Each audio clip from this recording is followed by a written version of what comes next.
जिन्होंने demo class join की होगी उनको थोड़ा रिपीटिशन दिखेगा।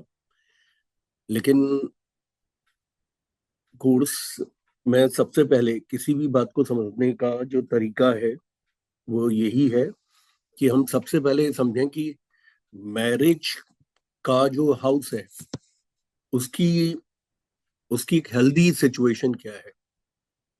और इसके बाद फिर हम देखें कि अगर वो डिले होता है मैरिज में तो वो डिले का क्या कारण है। फिर हम देखें कि अगर इसी के फिर ऑफशूट्स बन जाते हैं कि अगर डिले के अलावा, नमस्कार जी,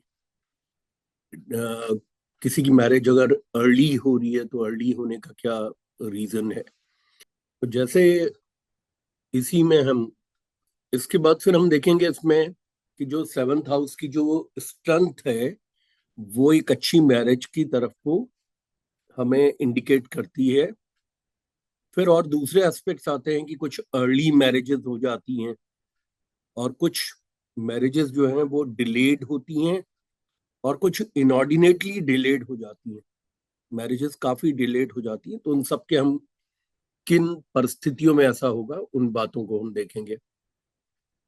इसके बाद जो मैरिज का जो अपना इंस्टीट्यूशन है, मैरिज का जो अपना इंस्टीट्यूशन है वो एक ट्राइपॉड पे रखा हुआ है।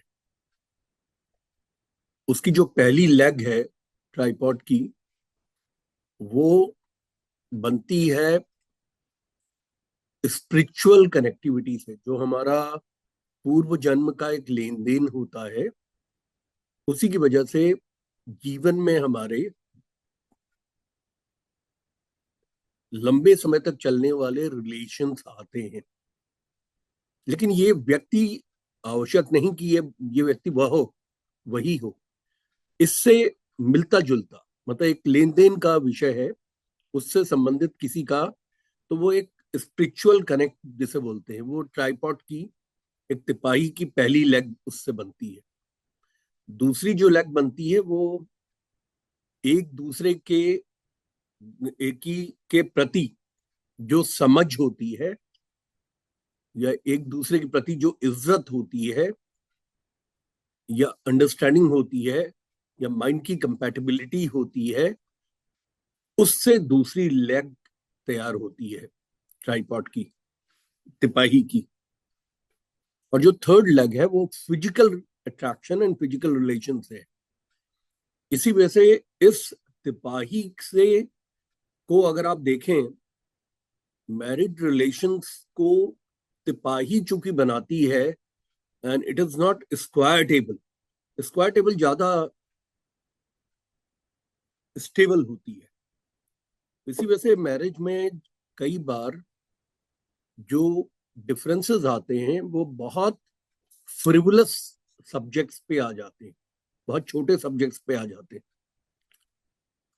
और वो डिफरेंसेस बढ़ते बढ़ते दोनों को अपार्ट ले जाते हैं। तो अगर आप देखेंगे कि उनके डिफरेंसेस का जो कॉज क्या है तो आपको बड़ा आश्चर्य होगा कि ये तो बहुत छोटी सी बात से शुरू हुआ था और बढ़ते बढ़ते इतनी बड़ी हो गई कि दोनों सेपरेशन पे चले गए। तो वो तिपाही की वजह से है। तिपाही चूंकि अपने आप में बहुत स्टेबलाइज नहीं है।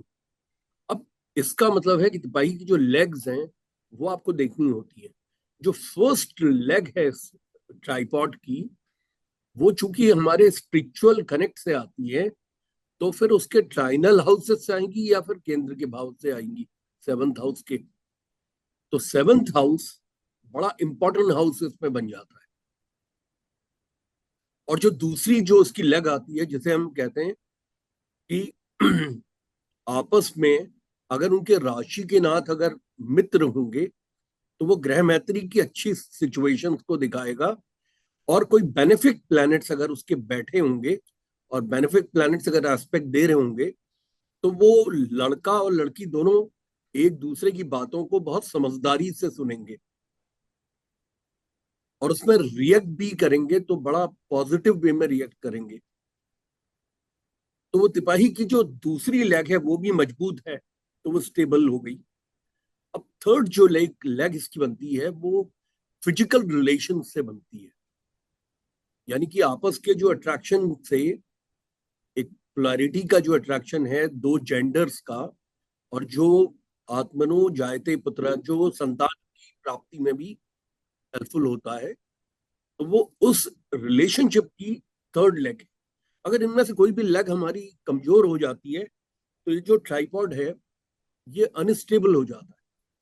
तो कई बार आप जिस समय भी आप रिलेशनशिप में, मैरिज के रिलेशनशिप का अगर आप डिसेक्शन करते हैं तो आप देखते हैं कि या तो कॉज है फिजिकल रिलेशनशिप के अच्छे ना होने की वजह से, या फिर कॉज है कि एक दूसरे के प्रति respect of the preferences for each other वो ना होने की वजह से। और थर्ड जो है वो जो लेन देन वाली जो बात है जो कि स्पिरिचुअल कनेक्ट के साथ है, वो ये दिखाती है कि कुछ ऐसे प्रारब्ध के कर्मास हैं जिनका भुगतान इस जीवन में करना बहुत जरूरी है। और जब तक वो भुगतान नहीं होगा तब तक ये इंस्टीट्यूशन को हम अच्छी तरह स्टेबल नहीं पा पाएंगे। तो इसीलिए इन क्लासेस के बीच में आपको एक रेमेडियल एस्पेक्ट भी आपको पता चलेगा। अब देखिए मैरिज में, जैसे मैंने कहा कि हम सेवंथ हाउस को लेंगे तो सेवंथ हाउस से संबंधित सब कुछ लेंगे। कि अभी हम देखेंगे कि आइडियल सिचुएशन में हम सेवंथ हाउस को देखकर एक अच्छी मैरिज को कैसे प्रिडिक्ट करेंगे। तो बाद में हम इसी के ऑफशूट्स देंगे जिसमें कि हम सेपरेशन देखेंगे, या हम देखेंगे एक आपस में कुंठा का होना। देखिए सारे ग्रेड्स हैं, हमें ग्रेड्स भी पकड़ने होंगे। पति पत्नी के बीच में आपस में कुंठा होना एक मैरिज को तोड़ने के लिए काफी नहीं है, लेकिन डिससेटिस्फाइड है। वो ये कह सकते हैं कि हमारी जो मैरिज है वो बिलो एवरेज है, क्योंकि उन्हें कुंठा है अंदर से। पत्नी को अपने पति के साथ में कुंठा का आभास जो होता है वो तब होता है जब आपको अपने मनपसंद का व्यक्ति एज लाइफ कंपेनियन नहीं मिल पाता। जैसे कहने का मतलब है कि आप अगर किसी, आप खुद बड़े हाइजीन प्रो हैं और आपके स्पाउस में अगर आप देखते हैं कि वो बहुत ही क्लमजी है, मतलब प्रतिदिन स्नान नहीं करता, जिम करके आ रहा है, उसके पसीने आ रहे हैं, पसीने में भी आपके साथ में वो बैठ रहा है, तो वो आपको इरिटेट करेगा। यही इरिटेशन जब लंबे समय तक होता है तो यही कुंठा में परिवर्तित हो जाता है, क्योंकि आप उसे समझाने की कोशिश करते हैं कि ऐसा नहीं, आप ऐसा करो, लेकिन वो ऐसा नहीं कर रहा है। तो ये तो मैंने आपको एक एग्जांपल छोटा सा दिया हाइजीन को लेकर। There could be many many reasons for it. तो वो सारी चीजें हम देखेंगे, मतलब उसके, यानी कि सेवंथ हाउस से के, और वो जो जो ग्रेड्स हैं, जो ग्रेड्स आप निकालेंगे, जैसे कुंठा का होना हो सकता है सेपरेशन का कारण ना बने, लेकिन आपस में एक डिससेटिस्फैक्शन का कारण बन जाए। फिर इससे भी बड़ी हो सकती है बातें, जिसमें कि एग्रेशन आ सकता है। और एग्रेशन, एक दबा हुआ एग्रेशन आ सकता है। दबा हुआ एग्रेशन का मतलब है कि वो एक दूसरे के साथ में झगड़ा करना चाह रहे हैं और उनके हाव भाव इस बात को बता रहे हैं। और कभी इससे भी ऊपर की स्टेज आ सकती है कि अग्रेशन में वो हाथ उठा दें या कुछ कोई अब्यूसिव हो जाए, और फिर सेपरेशन की स्थिति, फिर डिवोर्स की। तो हमें तो इतना सक्षम होना है कि हर स्थिति को समझने के लिए कुंडली में जो प्लैनेट्स हैं वो लाउड एंड क्लियर बोल रहे हैं किस लेवल पे ही जाएगा। सबसे पहले, जैसे मैंने आपको बताया कि सेवेंथ हाउस है, और वो चूंकि आपके लगन के ऑपोजिट का हाउस है, तो ये जो परिवार की एक यूं समझ लीजिए कि परिवार की यात्रा की ये दो पहिए हो गए। और इसी वजह से ये 50 ईयर्स, 75 ईयर्स, ये अनंत काल तक चलते हैं, जब तक कि टिल द ब्रेथ लास्ट। मतलब एक आइडियल सिचुएशन, ये चलने चाहिए, और they should end with the last breath. यही इंटेंशन है इस कंपेनियनशिप का। तो ये जो सेवंथ हाउस है, चूंकि ऑपोजिट है आपके लगन के, तो पहली बात जो आपको समझ लेनी है, आप किसी क्लोन से शादी नहीं कर रहे हैं, क्योंकि ऑपोजिट है आपके लगन के। आपकी एक इंडिविजुअलिटी है, आपका एक व्यक्तित्व है, आपकी कुछ प्रेफरेंसेस हैं, उनके उनसे अलग कोई व्यक्ति आपके जीवन में एक कंपेनियन के रूप में आएगा। एक तो ये पॉइंट एक लॉजिकल होता है कि लगन का सप्तम भाव है, तो ये कोई लगन का क्लोन नहीं है, लगन का रोबोट नहीं है। तो अगर आपने आपको वही, अगर आपके दिमाग में ही एक पैरामीटर आ गया कि वही मुझे जो पसंद है वही होगा, वो तो नहीं होगा। अब हमें ये देखना है कि जो चूंकि सेवंथ हाउस है, इसमें क्या आइडियल सिचुएशन होनी चाहिए। सबसे पहले इसकी फर्स्ट ऑक्यूपेंसी राशियों से होती है। तो मतलब राशियां जो बैठी हैं, आपको मालूम है प्रत्येक ग्रह की इवन राशि उस ग्रह की सौम्य राशि मानी जाती है, फीमेल राशि मानी जाती है। जैसे मंगल की दो राशियां हैं, एक है मेष और दूसरी है वृश्चिक। वृश्चिक जली राशि, सौम्य राशि है, मेष अग्रेसिव राशि है। तो प्रत्येक, अगर आप इवन साइंस अगर देखें प्लैनेट्स के, तो यहां पे अगर इवन साइन होगा तो वो ज्यादा इमोशनली फील आपस में। तो दो है वृषभ, चार है कर्क, कैंसर, दो चार छह आठ 10 12, ये जो साइंस है, ये साइंस एक डिजायरेबल साइंस हो गया। अब इसमें आप ये कहेंगे कि इसमें एक शनि का भी राहु का भी साइन आ गया, तो मैं आपको यकीन दिलाना चाहता हूं कि शनि एक लॉन्जिविटी को इफेक्ट जरूर करता है। अदरवाइज शनि का जो साइन है, अगर कर्क लग्न के लोगों की अगर आप मैरिड लाइफ को देखें, जिनके सप्तम भाव में शनि का साइन आता है, या सिंह लगन के लोगों की अगर आप मैरिड लाइफ को देखें जिसमें कि सिंह राशि का सप्तम भाव में फिर शनि की राशि आती है कुंभ, तो मेरे पास बहुत कुंडियां हैं जिनमें की बड़ी अच्छी लाइफ चल रही है। Even some of the celebrities में भी लाइफ अच्छी चली है। हाँ, वो थोड़ा एक्सीडेंट प्रोन होते हैं, ये मैंने जरूर देखा। तो बहरहाल जब आप सेवेंथ हाउस में, पहले तो जो प्रेफरेंस हमारी है, अगर इसमें सौम्य राशियां हैं ग्रह की, इवन साइंस है 2 4 6 8 10 12, तो ये डिजायरेबल है।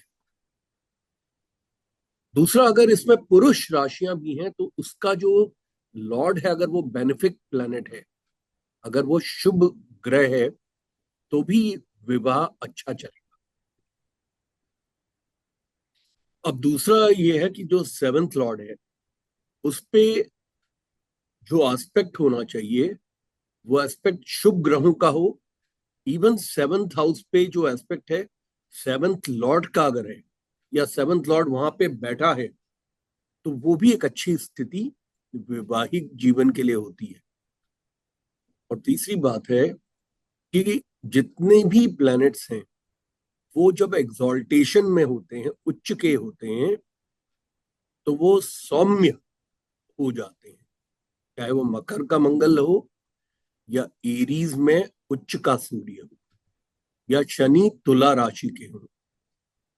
यानी अगर सेवेंथ हाउस में सूर्य मेष राशि के हैं उच्च के, चंद्र वृषभ राशि के हैं उच्च के,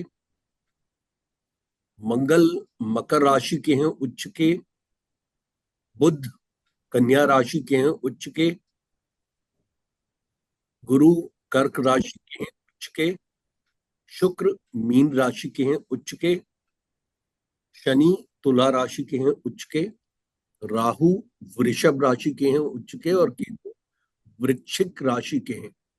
अगर उच्च के ग्रह बैठे हैं, तो ये मैरिज के इंस्टीट्यूशन को हार्म नहीं करते, क्योंकि ये शुभ ग्रह की तरह से बर्ताव करते हैं। लेकिन हाँ, जो ग्रह का अपना खुद का कारकत्व है वो भी उस शादी के अंदर हमें दिखाई पड़ेगा। जैसे सूर्य अगर उच्च के बैठे होंगे तो सूर्य की एक आदत है कि वो डोमिनेटिंग होते हैं। मतलब उनका ईगो ईगो का जो लेवल होता है राजाओं की तरह से होता है। उच्च के अगर सूर्य बैठेंगे तो एक व्यक्ति को इंडस्ट्रियलिस्ट अगर बनाते हैं तो वो भी उसको बड़ा एस्पिरेशंस वाला इंडस्ट्रियलिस्ट बनाएंगे। और अगर कॉर्पोरेट जॉब्स में देंगे तो अच्छे जॉब्स में देंगे। लेकिन जो सूर्य की अपनी एक फितरत है कि वो डोमिनेंट होता है, डोमिनेशन का डोमिनियरिंग पे प्लैनेट माना जाता है, यानी कि सभी के ऊपर राज करने वाला। तो वो स्पाउस को डोमिनेट करने की उसकी आदत होगी। मेरा मतलब है कि जो स्पाउस जो वहां से निकल रहा है वो अपने स्पाउस को, यानी कि जिसका लगन है उसको डोमिनेट करेगा अपने गुणों के बिल्कुल स्वरूप के साथ। अब जैसे मंगल अगर उच्च का है तो मंगल की आदत है पुलिस, मंगल की आदत है किसी को भी अपनी अथॉरिटी के अंदर रखना। मंगल की जो जो पुलिस पुलिस करने की आदत है, पुलिसिंग की आदत है, वो क्वालिटीज उसके अंदर वो उच्च का होने के बाद भी वो दिखाएगा। चंद्रमा उच्च का होने पे ज्यादा प्लेजरेबल हो जाता है और साथ में वो उसके अंदर जो शारीरिक भूख है, जो अपसर्ज है towards the body enjoyment, bodily enjoyment, वो उसका बढ़ जाता है। अब इसी तरह से अगर बुद्ध अगर उच्च का होगा तो वो बुद्ध की आदत है कि वो एक तरह से अकाउंटेंट है। वो हर चीज को कैलकुलेट करेगा। वो एक मोटिवेशन जो देगा अपने स्पाउस को, वो ये देगा कि किस तरीके से वो अपने बिजनेस को बढ़ा सकता है, किस तरीके से अपने काम को बढ़ा सकता है, किस तरीके से उसने एक्स्ट्रा एजुकेशन लेके वो अपनी लाइफ में इंप्रूवमेंट ला सकता है। बृहस्पति जैसा अगर प्लेनेट अगर उच्च का बैठेगा तो बृहस्पति एक बड़ा जबरदस्त इन्वेस्टर माना जाता है, क्योंकि वेल्थ क्रिएटर प्लेनेट है। तो उसका मतलब स्पाउस इस तरह की, एक तो सात्विक एडवाइस देना, और बृहस्पति जो है वो चूंकि वेल्थ क्रिएटर माने जाते हैं तो वो सिप के लिए, एसआईपी के लिए, म्यूचुअल फंड्स के लिए, शेयर मार्केट के लिए किस तरीके से पैसे को डबल ट्रिपल किया जाए, इन सब बातों में वो अग्रणी होगा और समझाएगा। आप सभी लोग अपने फोन के आगे नाम लिख लीजिए, क्योंकि मुझे पता चलेगा कि मेरी क्लास में कौन कौन है। आप सबके नाम लिखें। जियोमी में आप बताइए आपका क्या शुभ नाम है सर, और अनम्यूट कर लीजिए अपने आप को। हेलो। ये जो जियोमी करके जियोमी फोन है, इस ये आपका आपका क्या शुभ नाम है?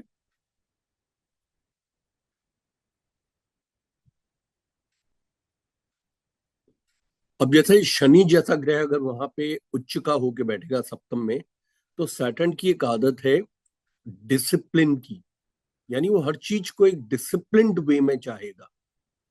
तो मैं आपको ये बता रहा हूं कि उन ग्रहों के उच्च के होने से वो मैरिज के इंस्टीट्यूशन को तो चलाएगा, लेकिन ग्रह के अपने जो कारकत्व होते हैं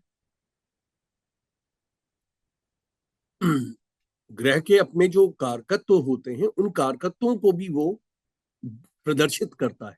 जैसे मैंने आपको बताया कि सूर्य उच्च का होगा तो वो डोमिनियरिंग नेचर का होगा, वो राजाओं के जैसे नेचर का होगा, डोमिनेट करने वाला। मंगल होगा तो पुलिसिंग करने वाला होगा, या वो थोड़ा अपने अथॉरिटी के अंदर रखने वाला होगा, एंटरप्राइजिंग होगा, इनिशिएटिव वाला होगा। वो एक्सरसाइज, जिम, इन सब प्रमोट करने वाला होगा। वो अपने स्पाउस से कहेगा कि मैं तो शादी के पहले हमेशा रेगुलर जिम जाती थी, आओ हम लोग जिम ज्वाइन कर लेते हैं, या बैडमिंटन खेलना शुरू कर देते हैं। तो वो एक्सरसाइज क्यों करेगा? क्योंकि वो ग्रह उच्च का होके बेनिफिक हो गया है, तो वो प्रोग्रेसिव हो गया है, उसने एक पॉजिटिव वे में उठा के ले जाना है। जब भी कोई ग्रह उच्च के हो जाते हैं तो उसका जो असर आता है वो पॉजिटिव वे में आने लगता है, वो नेगेटिव अपने प्रदर्शित नहीं करते। इसीलिए उच्च के ग्रहों को अच्छा माना जाता है। जैसे मैंने आपको जुपिटर का बताया, अगर वीनस होगा, अगर उच्च का होगा, तो वीनस क्या है? वीनस एक क्षणिक प्लेजर का प्लेनेट है, उसकी एस्पिरेशंस है, वो हर चीज खरीदना चाहता है, ओन करना चाहता है, और एक एलीट लाइफ स्टाइल में जीना चाहता है। बड़ी गाड़ियां, पार्टी वेयर की क्लोथिंग्स, परफ्यूमरी, आप जानते हैं वीनस से पार्टी वेयर के किस तरह के क्लोथिंग्स हैं।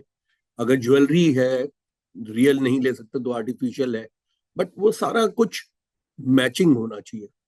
वीनस एक मैरी मेकिंग का प्लैनेट है, मतलब म्यूजिक का, इंस्ट्रूमेंटल म्यूजिक का, डांसेस का, participating in kitty parties and all kinds of parties. तो जो शुक्र अगर वहां पे उच्च का होगा, तो वो उसकी अपनी फितरत ये है कि वो उसकी जितनी भी एस्पिरेशंस हैं जो कि मटेरियल लाइफ को इंप्रूव करने वाली हैं, उन सबके प्रति वो खुद भी जुझारू होगा और अपने पति को भी कहेगा या अपनी पत्नी को भी कहेगा।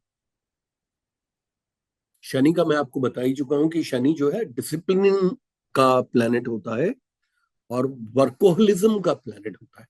मतलब उसको, उसके लिए जो क्षणिक प्लेजर है या ये सब चीजें हैं, ये उसको इतनी नहीं भाती जितना कि work given is work done.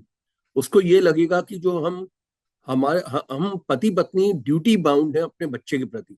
तो वो अगर उसका सैटर्न अगर उच्च का होगा, तो वो बच्चे को, मतलब बच्चे की भी आप समझिए कि एक तरह से टफ लाइफ हो जाएगी, क्योंकि बच्चे को स्विमिंग भी सिखाएंगे, और खास तौर पे जिनकी कुंडली में है वो स्विमिंग भी सिखाएंगी, वो फिर किसी ताइक्वांडो की क्लास में भी डालेंगी तो उसको भी लेके जाएंगी। मतलब इतना ज्यादा बच्चा जो है फिर टायर्ड हो जाएगा। लेकिन एक एम्बिशन होगा, वो एम्बिशन, मैं सिर्फ बच्चे का एग्जांपल दे रहा हूँ, वो पूरे परिवार के ऊपर डिवॉल्व करेगा। वर्कोहलिज्म, कुछ लर्न करना, कुछ सीखना, कुछ आगे बढ़ने की कोशिश करना, चाहे कोई कोर्सेस करके करना, ऑफिस के काम को घर में लाके करना। तो ये सैटर्न की उच्च के होने के बावजूद ये वर्क एंड लाइफ का एक बैलेंस नहीं मेंटेन कर पाते। इसीलिए आप देखिए सैटर्न जो है वो जितने भी मतलब गवर्नमेंट के ऐसे डिपार्टमेंट्स हैं जो कि पब्लिक इंटरफेस में होते हैं, जैसे आईएएस है, आईपीएस है, ये सब है, या पुलिस के डिपार्टमेंट्स हैं, वो सब हैं जो पब्लिक इंटरफेस के होते हैं। आप देखते हैं उसमें काम कितना ज्यादा होता है, मतलब 24 आवर्स वो वर्क कर रहे होते हैं, क्योंकि सैटर्न बहुत अच्छा होता है। सैटर्न जो है वो गवर्नमेंट का 35 ईयर्स का जॉब की कंटिन्यूटी देता है। और उच्च का सैटर्न, मैं तो बहुत से मेरे पास आते हैं क्लास वन ऑफिसर्स, ज्यादातर उनकी कुंडलियों में उच्च के शनि होते हैं। तो ये सैटर्न के उच्च के होने की वजह से वर्क एंड लाइफ का एक बैलेंस तो नहीं आपको दिखेगा, लेकिन एक प्रोग्रेसिव लाइफ आपको दिखेगी, और थका देने तक, पूरे परिवार को थका देने तक काम करने की एक चेष्टा। तो इसका मतलब प्रोग्रेस भी होगी लाइफ के अंदर, क्योंकि जब आपके पास एनर्जी होती है और आप काम कर लेते हैं तो फिर आप कुछ राइज भी कर पाते हैं। अब राहु जैसा प्लेनेट अगर उच्च का होगा तो आप सोचिए क्या करेगा। राहु मलेच्छ के लिए क्यों जाने जाते हैं? क्योंकि राहु फॉरेन फॉरेन के लिए क्यों जाने जाते हैं? तो राहु या तो एक आदमी को रिसर्चर बना देगा, केमिकल्स में, बायोटेक्नोलॉजी में, इन सब चीजों में, या फिर राहु जो है वो एक फॉरेन कब के का इंटरफेस दे देगा, या राहु जो है वो टेक्निकल जितनी भी एजुकेशन है उसमें डाल देगा। जैसे एआई है, आपके रोबोटिक्स है, इंफॉर्मेशन टेक्नोलॉजी है, इन सब में व्यक्ति को आगे बढ़ाएगा। और केतु जो होता है वो रिलीजन, सुपरस्टिशन, इन सब का वो बढ़ावा देने वाला होता है। उच्च का अगर केतु बैठेगा तो वो रिलीजन को लेके, जैसे एकादशी का व्रत रखना, वो सब रखना, पूर्णमासी का, अमावस्या का, तो आप देखेंगे कि जो स्पाउस के अंदर वो क्वालिटीज होंगी कि वो जरूरत से ज्यादा एक रिलीजन और रिलीजियस नियमों को फॉलो करने की आदत होगी। तो मेरे कहने का मतलब है कि सबसे पहला जो पड़ाव ये होता है कि जो प्लेनेट वहां पे विराजमान है, बैठा है, उस प्लेनेट की फितरत से आप समझिए कि ये विवाह विवाह का जो इंस्टीट्यूशन है ये किस तरीके से ये चलेगा इस व्यक्ति के केस में। तो मैंने आपको सारे एग्जॉल्टेड प्लैनेट्स के बैठने से बताया, और मैंने आपको ये बताया कि अगर प्लैनेट स्वग्रही होके बैठा है या सप्तम भाव से उसकी दृष्टि है अपनी ही राशि को सप्तम भाव पे, तो ये बेस्ट स्टेजेस है। इसी प्रकार से बेनिफिक प्लैनेट्स, इसमें हम चारों को बेनिफिक ले लेते हैं क्योंकि बुध को सौम्य माना जाता है, सौम्य ही बोला गया है। इसके अलावा चंद्रमा अगर पक्ष बली है, यानी कि सूर्य से 72 डिग्री या उससे दूर है, तो वो पक्ष बली है। इसके अलावा आप जानते हैं कि गुरु और शुक्र ये भी बेनिफिक प्लैनेट्स हैं। अगर ये सप्तम भाव पे इनकी दृष्टि है तो ये सप्तम भाव में सब कुछ अच्छा करेंगे, यानी कोई डिफरेंसेस होने की स्थिति में भी। देखिए, मैंने आपको बताया कि आपके लगन का 7th हाउस है, तो आपका क्लोन तो आपसे शादी नहीं करने वाला। क्लोन का मतलब होता है जो, यानी कि आपका कोई आइडेंटिकल पर्सन तो नहीं वहां शादी करेगा। आपका रोबोट तो आपसे शादी नहीं करेगा, उसकी अपनी इंडिविजुअलिटी होगी, उसकी अपनी उसका एक व्यक्तित्व होगा। लेकिन उस व्यक्तित्व के डिफरेंसेस के बावजूद अगर शुभ ग्रह अगर देख रहे हैं तो वो समझदारी से इसमें आपस में रिएक्ट करेंगे। अगर आपको किसी की कोई बात नहीं पसंद आती, सपोज कोई स्पाउस की बात आपको नहीं पसंद आती, तो उस बात पे आप एक उसको आउट ऑफ प्रपोर्शन, मतलब आप उसे, you can blow it out of proportion. आप उसका एक बहुत बड़ा एक इशू बना सकते हैं और झगड़े कर सकते हैं। और आप बड़ी समझदारी से आप इस बात को बता सकते हैं, और आप उसको एक थर्ड पार्टी एग्जाम्पल से आप समझा सकते हैं कि ये अच्छी बात नहीं है।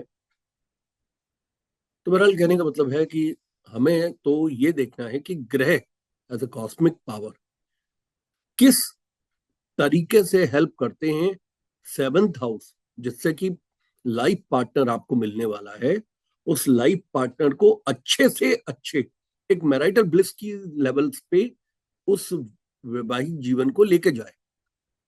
तो अभी हम एक स्टैंडर्ड को समझने की कोशिश कर रहे हैं जो कि कुंडली से आपको दिखाई पड़ना चाहिए कि जैसे मैंने आपको बताया कि इन स्थितियों में डेफिनेटली ये वैवाहिक जीवन अच्छा होगा। लेकिन अभी यहीं पे वो, यहाँ पे कुछ थोड़ी थोड़ी जो परिवर्तन भी होता है उनको भी हमें देखना है। जैसे कहने का मतलब है कि अगर अगर सप्तमेश रेट्रोग्रेड है, जो 7th लॉर्ड है रेट्रोग्रेड है, तो क्या ये अच्छा है बुरा है? मार्गी जो ग्रह होते हैं उसमें उनके अपने सिग्निफिकेशन निकलते हैं, और रेट्रोग्रेड जो प्लैनेट्स होते हैं वो अतिशारी माने जाते हैं, यानी कि उनका बिहेवियर चेंज हो जाता है, परिवर्तित हो जाता है। और कहने का मतलब है कि उनका बिहेवियर इतना परिवर्तित हो जाता है कि वो वर्कोहलिक हो जाते हैं, एक्सट्रीम लेवल्स पे चले जाते हैं। लेकिन हाँ, अगर रेट्रोग्रेड प्लैनेट होता है और ये द्विस्वभाव लगन है, 3 यानी मिथुन, 6 कन्या, धनु और मीन, ये द्विस्वभाव लग्न है। द्विस्वभाव लग्न में सप्तम भाव के स्वामी को केंद्राधिपत्य दोष होता है, लेकिन अगर उसका स्वामी अगर रेट्रोगेट हो गया तो केंद्राधिपत्य दोष समाप्त हो जाएगा। देखिए, केंद्राधिपत्य दोष जो होता है वो अपने आप में बड़ा दोष माना गया है। वो एक फंक्शनल मेलेफिक बना देता है ग्रह को। और सप्तम के भाव के स्वामी को अगर केंद्राधिपति दोष हो गया तो वो पत्नी या पति जो भी उससे निकल रहे हैं, मतलब लड़की की हॉरोस्कोप में पति निकलेंगे और लड़के की हॉरोस्कोप में पत्नी निकलेगी, उनकी हेल्थ को वो खराब कर देंगे, रिलेशंस को खराब कर देंगे।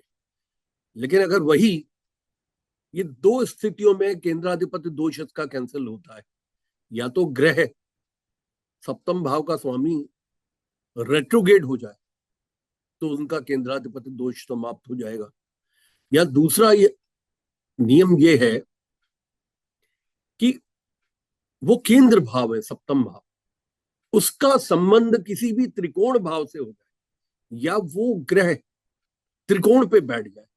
त्रिकोण है 159, वो त्रिकोण भाव है। वो इतने शुद्ध भाव माने जाते हैं, शुभ भाव माने जाते हैं कि केंद्राधिपति दोष का ग्रह अगर उनमें बैठ जाएगा 159 में, जो कि त्रिकोण के भाव हैं, तो उसका केंद्राधिपति दोष स्वतः नष्ट हो जाएगा। या तीसरी कंडीशन में 159 के लॉर्ड्स के साथ अगर वो बैठ जाए तो उसका केंद्राधिपति दोष समाप्त हो जाएगा। अच्छा देखिए, ज्योतिष के अंदर हमेशा 3 चीजों से ही आपको ये कंफर्मेशन होता है कि ये वैवाहिक जोड़ा जो है, ये विवाह के लिए ये कुंडली बहुत अच्छी है। पहला होता है भाव की स्थिति। अगर भाव की स्थिति अच्छी है कुंडली में, तो भाव की स्थिति आप किस तरीके से पहचानेंगे? सबसे पहले हम देखते हैं कि भाव के द्वितीय और द्वादश में मेलेफिक्स नहीं होने चाहिए। इसे बोलते हैं कर्तरी, शुभ कर्तरी या पाप कर्तरी। इसका जो प्रभाव होता है ये बड़ा स्ट्रॉन्ग प्रभाव पड़ता है। कर्तरी का प्रभाव इतना पड़ जाता है कि आप समझिए कि अगर किसी के सप्तम भाव के, अच्छा देखिए, कर्तरी में क्या होता है कि जो प्लैनेट्स होते हैं वो प्लैनेट्स अपना पूरा का पूरा उस भाव के ऊपर अपने सिग्निफिकेशन या अपने कारकत्व दिखाने लगते हैं। अब जैसे सप्तम भाव के द्वितीय भाव में अगर मंगल जैसा प्लैनेट अगर बैठा होगा और द्वादश भाव में अगर राहु बैठा है, यानी कहने का मतलब सप्तम भाव को जो पाप कर्तरी प्रभाव है वो एक तरफ मंगल से मिल रहा है और दूसरी तरफ राहु से मिल रहा है, तो मंगल क्या करेगा? मंगल के की जो क्वालिटी जानी जाती है वो अग्रेशन की जानी जाती है। यानी मंगल एक झगड़ालू, आर्ग्यूमेंटेटिव, उसका पॉजिटिव एस्पेक्ट ये है, उसके अंदर लीडरशिप है, इनिशिएटिव है, वो स्पोर्टी है और वो किसी भी काम को जल्दी करने में कैपेबल है। ये तो अच्छाई उसके अंदर है।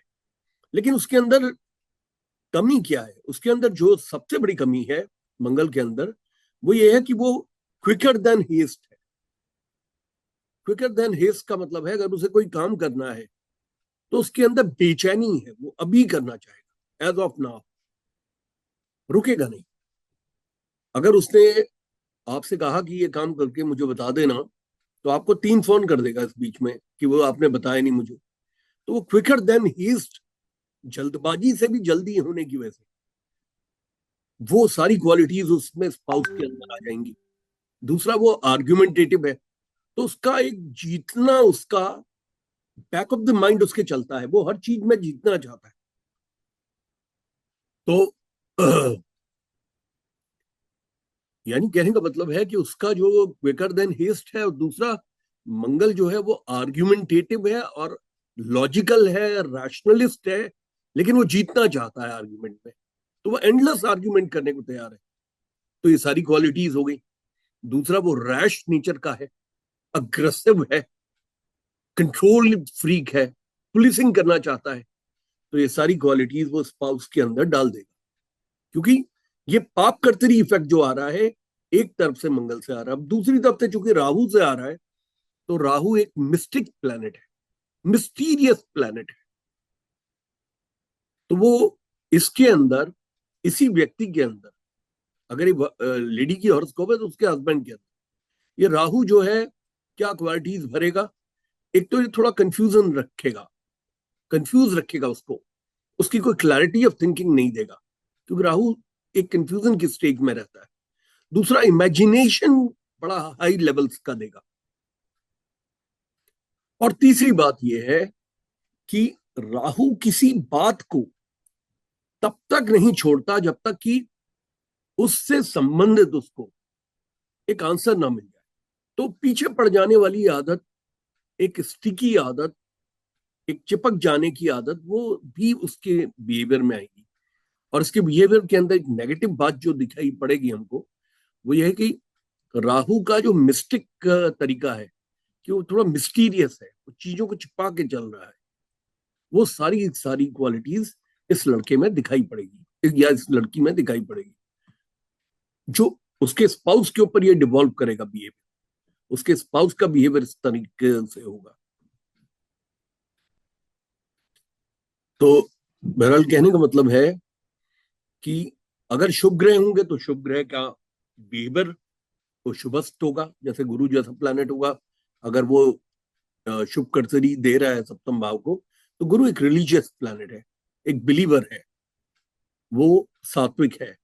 उसका अपना जो नेचर है, वो नेचर लोगों को इम्प्रूवमेंट की तरफ ले जाने वाला है, लोगों को इस तरीके के उपदेश देना जिससे कि उनकी उनके जीवन में कुछ अच्छा परिवर्तन आए। तो अगर वो सबॉर्डिनेट्स को भी अगर वो समझाएगा, तो इस चेष्टा के साथ समझाएगा कि वो उसे प्रमोशन मिल सके, उसे लाइकेबल माना जाए, उसको पसंद किया जाए।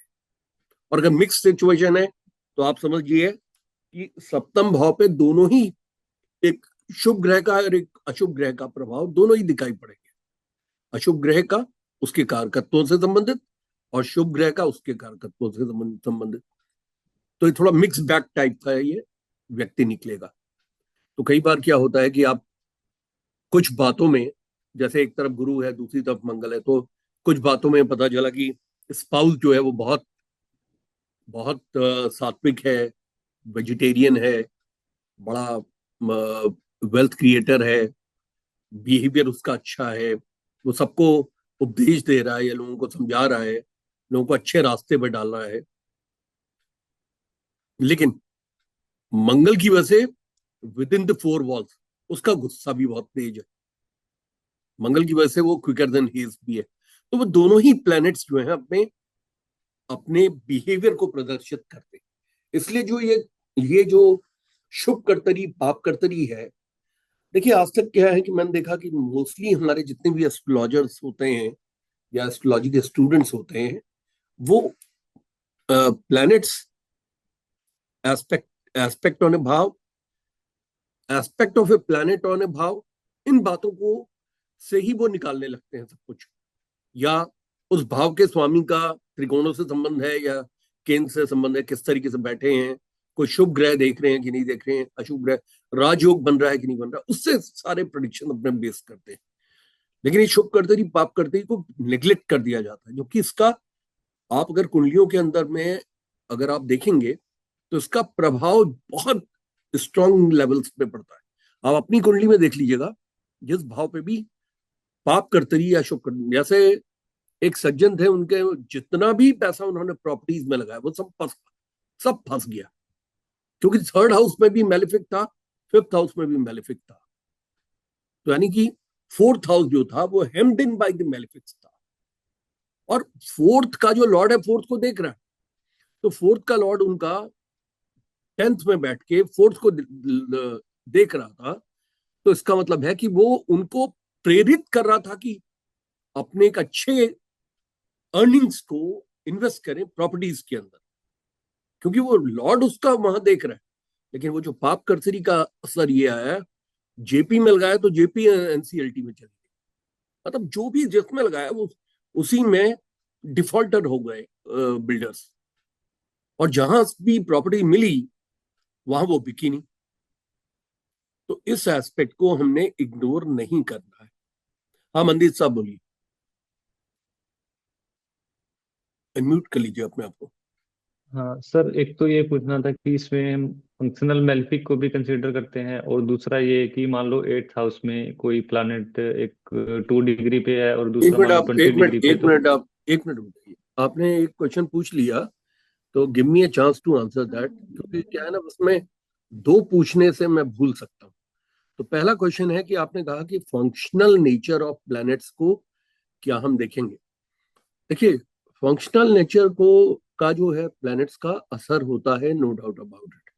लेकिन इस बात को आप याद रखिएगा कि जो नैसर्गिक है उन ग्रहों का जो असर होता है, नैसर्गिक नैसर्गिक जो ग्रह हैं, इसमें हम ये सिर्फ करते हैं कि हम सूर्य डिसिप्लिन का प्लैनेट है, उसूलों का प्लैनेट है, प्रिंसिपल्ड है।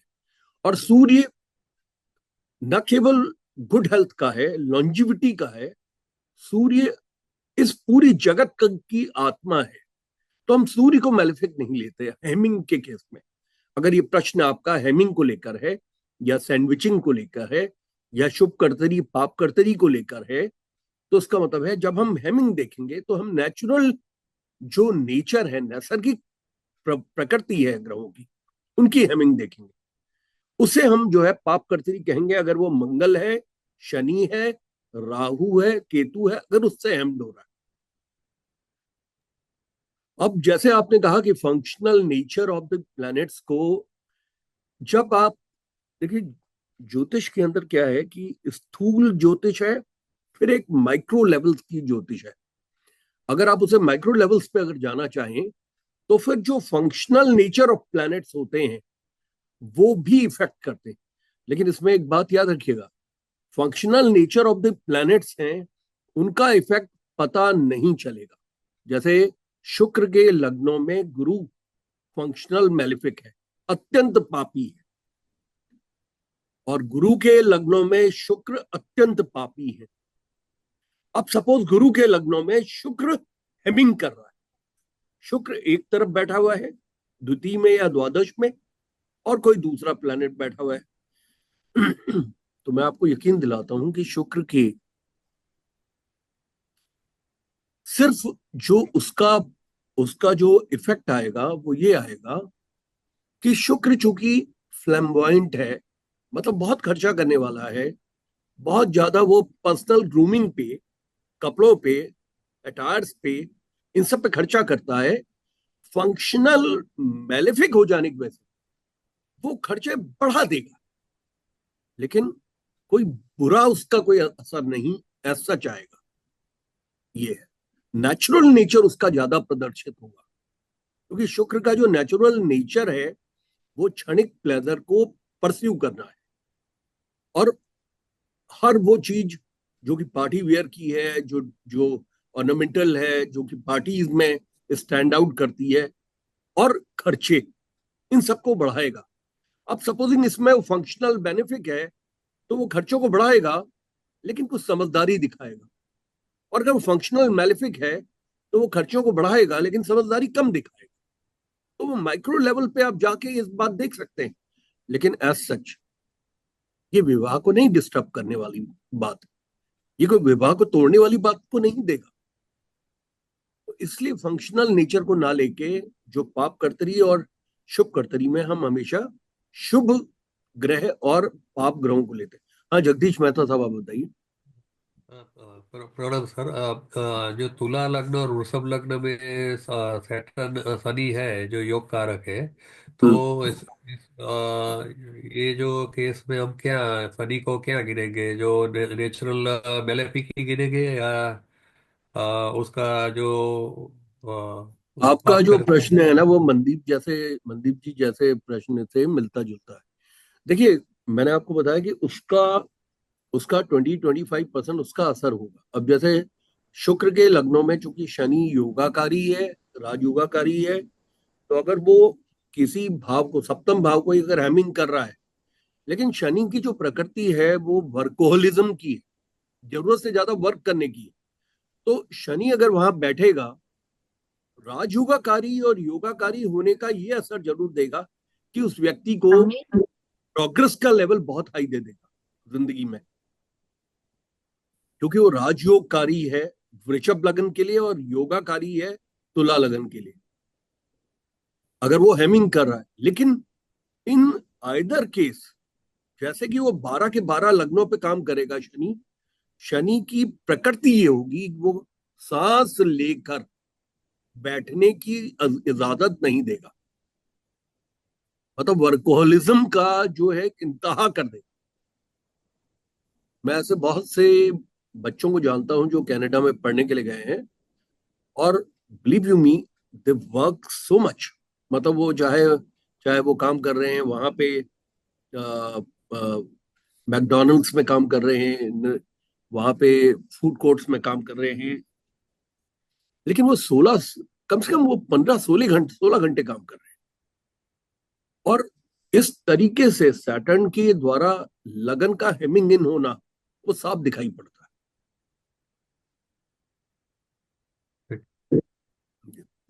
हाँ डॉक्टर शांता, आप बताइए,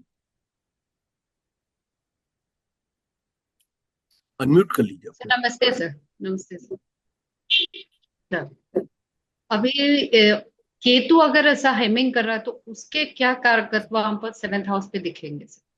देखिए केतु जो है, जैसे बृहस्पति बड़े स्पिरिचुअल प्लैनेट हैं, तो केतु को स्पिरिचुअलिटी में next to the Brihaspati spiritual planet माना जाता है, यानी उनको बहुत स्पिरिचुअल प्लैनेट माना गया है केतु को भी। तो केतु, सिर्फ फर्क ये होता है कि केतु थोड़ा डॉगमेटिक होते हैं, डॉगमेटिक मतलब धर्मांधता वाले होते हैं। बृहस्पति जो है धर्म को मानते हैं, धर्म की अच्छी बातों की वजह से, क्योंकि धर्म में जैसे लिखा गया है कि भाई गरीबों का ध्यान रखो, पक्षियों को कुछ खिलाओ, गाय को कुछ दे के आइए आप खाने का, या सभी प्राणियों के लिए आप अच्छा कीजिए। तो वो बृहस्पति का जो एक एटीट्यूड होता है, वो नेचर के लॉ को समन्वय तरीके से देखता हुआ वो उस बात पे धर्मांध न होके उसकी अच्छाइयों को वो लेता हुआ चला जाता है। तो इसीलिए वो गुरु की श्रेणी में आता है। गुरु जो है, गुरु कोई भी संसार का कोई ऐसा है, संसार में एक नियम बना हुआ है कि कोई भी विषय वस्तु परफेक्ट नहीं है। There is nothing like an absolute, absolute कुछ भी नहीं है संसार के अंदर। इस संसार में चाहे गुरु भी है, गुरु का भी स्टेटस है, वो भी एक एब्सोल्यूट 100% पे नहीं होगा, ये संसार का नियम। लेकिन एक गुरु के साथ में एक डिसर्निंग पावर होती है, वो इस बात का पता कर सकता है कि what is to be absorbed and what is to be forsaken, किस चीज को छोड़ दिया जाए और किस चीज को अपने जीवन में उतार लिया जाए। इसीलिए गुरु का की श्रेणी बहुत अच्छी होती है। अब केतु के साथ में क्या है, केतु थोड़ा धर्मांध होता है, केतु डॉगमेटिक होता है, सुपरस्टिशियस होता है। इसीलिए केतु को तंत्र के साथ में जोड़ा गया है। अब देखिए ना, तंत्र में अगर आप 10 महाविद्याओं की भी अगर आप वो कर रहे हैं, और या ये आपका मन का एक विश्वास है कि कोई भी देवी के 10 रूपों की साधना करने से आप विश्व को विजय कर सकते हैं, अपने शत्रुओं से आप आगे ही निकल सकते हैं, और जीवन के अंदर किसी भी व्यक्ति को मारण, मोहन, उच्चाटन, स्तंभन, वशीकरण कुछ भी कर सकते हैं। ये एक तरह का एक बिलीफ है। इस बिलीफ का कोई भी प्रामाणिक रूप नहीं है। देखिए वैसे तो पूरा धर्म ही बिलीफ पे आधारित है, लेकिन जैसे जैसे आप उसे, उस बिलीफ को आप मुंडेन लेवल पे अगर आप उसे रिड्यूस करते चले जाएंगे, जैसे 10 महाविद्याओं के अंदर है कि जैसे एक कुछ देवियों की पूजा हम ये मान के चलते हैं हमारे शत्रुओं को के लिए विध्वंसक होगी, जैसे माँ बगलामुखी की हम पूजा करते हैं, तो वो एक तरह का बिलीफ है हमारा। उसका अभी तक कोई ऐसा, देखिए अब ये कहना कि ये बात सही है या गलत है, लेकिन कहने का मतलब है कि ये this is too much to believe, ये मैं कहूंगा। ये इसके लिए आपका फेथ का लेवल कुछ ज्यादा ही होना चाहिए। वो धर्मांधता जिसे कहते हैं वो अच्छी नहीं है, और वो केतु के अधीनस्थ है। इसीलिए केतु से ना ईवल आई को भी जोड़ा गया है। अब ईवल आई क्या है, उसका असर होता है नहीं होता, उसमें किसी के नाम से आपने नींबू मिर्चा जो है उसके घर में जाके डाल दी सिंदूर के साथ, और आप ये विश्वास कर रहे हैं कि उसके घर के अंदर कोई बहुत बड़ा कोई कांड हो जाएगा, उसको नुकसान हो जाएगा। प्लेसिबो इफेक्ट तो जरूर हो जाएगा उसको, डेफिनेटली। जब वो बाहर निकलेगा अपने घर के और सिंदूर देखेगा और नींबू और मिर्चा देखेगा, तो सारे घर वाले, जैसे प्लेसिबो इफेक्ट होता है ना कि किसी को नींद नहीं आ रही है तो आपने उसको मिंट्स वगैरह की गोली दे दी, कहा ये नींद की गोली है, थोड़ी देर में सो जाएगा। उसी को प्लेसिबो इफेक्ट कहते हैं, कि जो which works almost like a medicine. तो जो इवल आई वाली जो चीजें हैं ना, इसका प्लेसिबो इफेक्ट तो ज्यादा है। नहीं, कहाँ तक ये सही है नहीं है, ये क्षेत्र जो है बड़ा ओपन टू इन्वेस्टिगेशन। एंड जो लोग बिलीव करते हैं तो बहुत ज्यादा ही बिलीव करते हैं, जो नहीं करते तो नहीं करते। अब ये है, हाँ। मैं नजर दोष में तो बिलीव करता हूँ, नो डाउट, लेकिन मैं इनमें नहीं बिलीव करता कि कोई किसी को बांध दे कर दे, किसी को नुकसान पहुंचाने के लिए। लेकिन मैंने देखा कि पढ़े लिखे बहुत से हमारे मित्र हैं या रिश्तेदार हैं, वो वो जो है वो जरूर बिलीव करते हैं, और बड़ा पुख्ता तौर पे बिलीव करते हैं। वो कहते हैं जी हमारे बेटे को, मेरा बेटा आईएएस हो जाता है, उसको उसके मातृ पक्ष के लोगों ने बांध दिया, क्योंकि उनके सारे बच्चे उनके निकम्मे थे, तो वो आईएएस नहीं हो पाया। उसका पढ़ाई में, तो उसको सिर में दर्द हो जाता था आईएएस की किताबें पढ़ते हुए। अब ये तो कहाँ तक। स्पाउस को इस तरह का नेचर होता है, स्पाउस का नेचर इस तरह का होता है। जी। हेलो। हाँ। स्पाउस का बिल्कुल। नेचर इस तरह हो सकता है। जी जी, बिल्कुल। अगर केतु अगर वहां पे होगा, अगर सेवंथ हाउस में हेमिंग कर रहा होगा, तो स्पाउस का नेचर ये होगा कि वो बिलीवर होगा। वो बिलीव करेगा इवल आई पे, क्षुद्र देवताओं पे, और इसी तरीके से जो पूजाएं होती हैं जिसमें किसी व्यक्ति को मारण मोहन उच्चाटन स्तंभन, स्तंभन का मतलब होता है वहीं पे रोक देना, जैसे आप किसी का हाँ। मूवमेंट ही रिस्ट्रिक्ट कर दें। उच्चाटन का मतलब होता है किसी की भी स्पीच को आप रोक दें, मतलब अगर कोई बोल रहा है आप उच्चाटन कर दें तो क्या होगा, उसकी जीभ कट जाएगी, या वो आगे के सेंटेंसेस भूलने लगेगा। मारण आप जानते हैं, किसी को मार देना। मोहन का मतलब होता है किसी को अपने वश में कर लेना। ये 5 मूठ बोले जाते हैं। मूठ का मतलब है जो खूंटा गाड़ दिया आपने किसी के, अपने दुश्मन के अगेंस्ट। मारण मोहन उच्चाटन स्तंभन। स्तंभन का मतलब किसी को वहीं पे, जहां पे वो स्थिति में है, उसी स्थिति में उसको स्टैटिक कर देना। जैसे वो क्लर्क है तो क्लर्क ही रहेगा, फिर वो आगे बढ़, नायब तहसीलदार है तो वो तहसीलदार कभी नहीं हो पाएगा। तो स्तंभन। वशीकरण जो होता है वो किसी को वश में कर लेना। मारण मोहन स्तंभन उच्चाटन वशीकरण। तो ये 5 होते हैं। तो जो अगर वो केतु अगर सप्तम हाउस में अगर हेमिंग कर रहा होगा तो वो एक बिलीवर दे देगा इस तरफ, नजर दोष इन सब पे बिलीव करने वाला। वैसे नजर को तो मैं भी बहुत मानता हूँ। मुझे मेरा अगर बुखार नहीं टूट रहा होता है तो मैं नजर उतरवाता हूँ, तो मेरा बुखार ठीक हो जाता है। ये भी प्लेसिबो इफेक्ट होगा, पता है, आई डोंट नो। लेकिन वो जब नजर उतारती है मेरी वाइफ, तो नेक्स्ट डे मैं देखता हूँ मेरा बुखार खत्म हो गया। अब तो मानना तो नहीं चाहिए पढ़े लिखे लोगों को, लेकिन अब क्या करें। अच्छा, अब नेक्स्ट ये आता है, देखिए जो हमारा भाव का जो स्वामी होता है, वो किसी भी भाव की के ग्रेड्स को दिखाता है, मतलब उसकी ताकत को दिखाता है, दूसरा वो सस्टेनेबिलिटी को दिखाता है। तो अब सप्तम भाव को हमने देख लिया कि सप्तम भाव पे जैसे मैंने आपको बताया कि एक तो हेमिंग इफेक्ट देख लिया, दूसरा शुभ कर्तरी के अलावा आपने ये देखा कि सप्तम का स्वामी सप्तम बैठा है या शुभ ग्रह सप्तम को देख रहे हैं, या सप्तम भाव पे मतलब सप्तम भाव जो है एक अच्छा बलिष्ठ भाव आपको दिख रहा है। तो ऐसी स्थितियों के अंदर आपको अब आप स्ट्रांग है तो इसको एक अच्छा विवाह का योग बनता है। अब आपने भाव के स्वामी को देखना है, क्योंकि भाव का स्वामी सस्टेन करता है उस घटनाओं को जो उस भाव से आती है। तो यहाँ पे हम लाइफ पार्टनर को देख रहे हैं, तो लाइफ पार्टनर के साथ में सस्टेन्ड रिलेशनशिप, सस्टेन का मतलब 50 साल 75 साल रिलेशनशिप चलाने के लिए भाव के स्वामी को भी बहुत पावरफुल होने की आवश्यकता है। तो भाव के स्वामी कैसे पावरफुल होगा? सबसे पहले अपनी स्थिति के द्वारा। ये केंद्र भाव है सप्तम। अगर केंद्र का स्वामी अगर त्रिकोण पे बैठ गया, ये बहुत अच्छी स्थिति है, इसका मतलब ये बहुत पावरफुल हो गया। अब सेकंड स्टेज ये हो सकती है कि वो त्रिकोण पर ना बैठा हो, लेकिन केंद्र में बैठा हो या त्रिकोण पे बैठा हो, लेकिन त्रिकोण के स्वामी के साथ बैठा। यानी कहने का मतलब है ये केंद्र भाव है सप्तम भाव, और त्रिकोण भाव होते हैं फर्स्ट हाउस, फिफ्थ हाउस और नाइन्थ हाउस।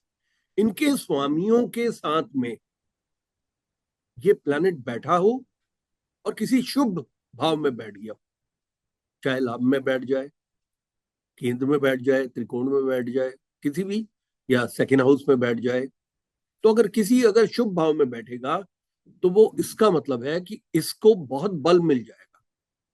तीसरा जो स्थिति होती है वो ये कि अब जो ये इसका स्वामी है सप्तम का स्वामी, अगर ये शुभ ग्रहों के साथ बैठे या शुभ ग्रहों से दृष्ट होके बैठे, अथवा शुभ ग्रहों के साथ में कोई राजयोग बनाता हो, तो ऐसी स्थिति में भी सप्तम भाव को बहुत बल देगा।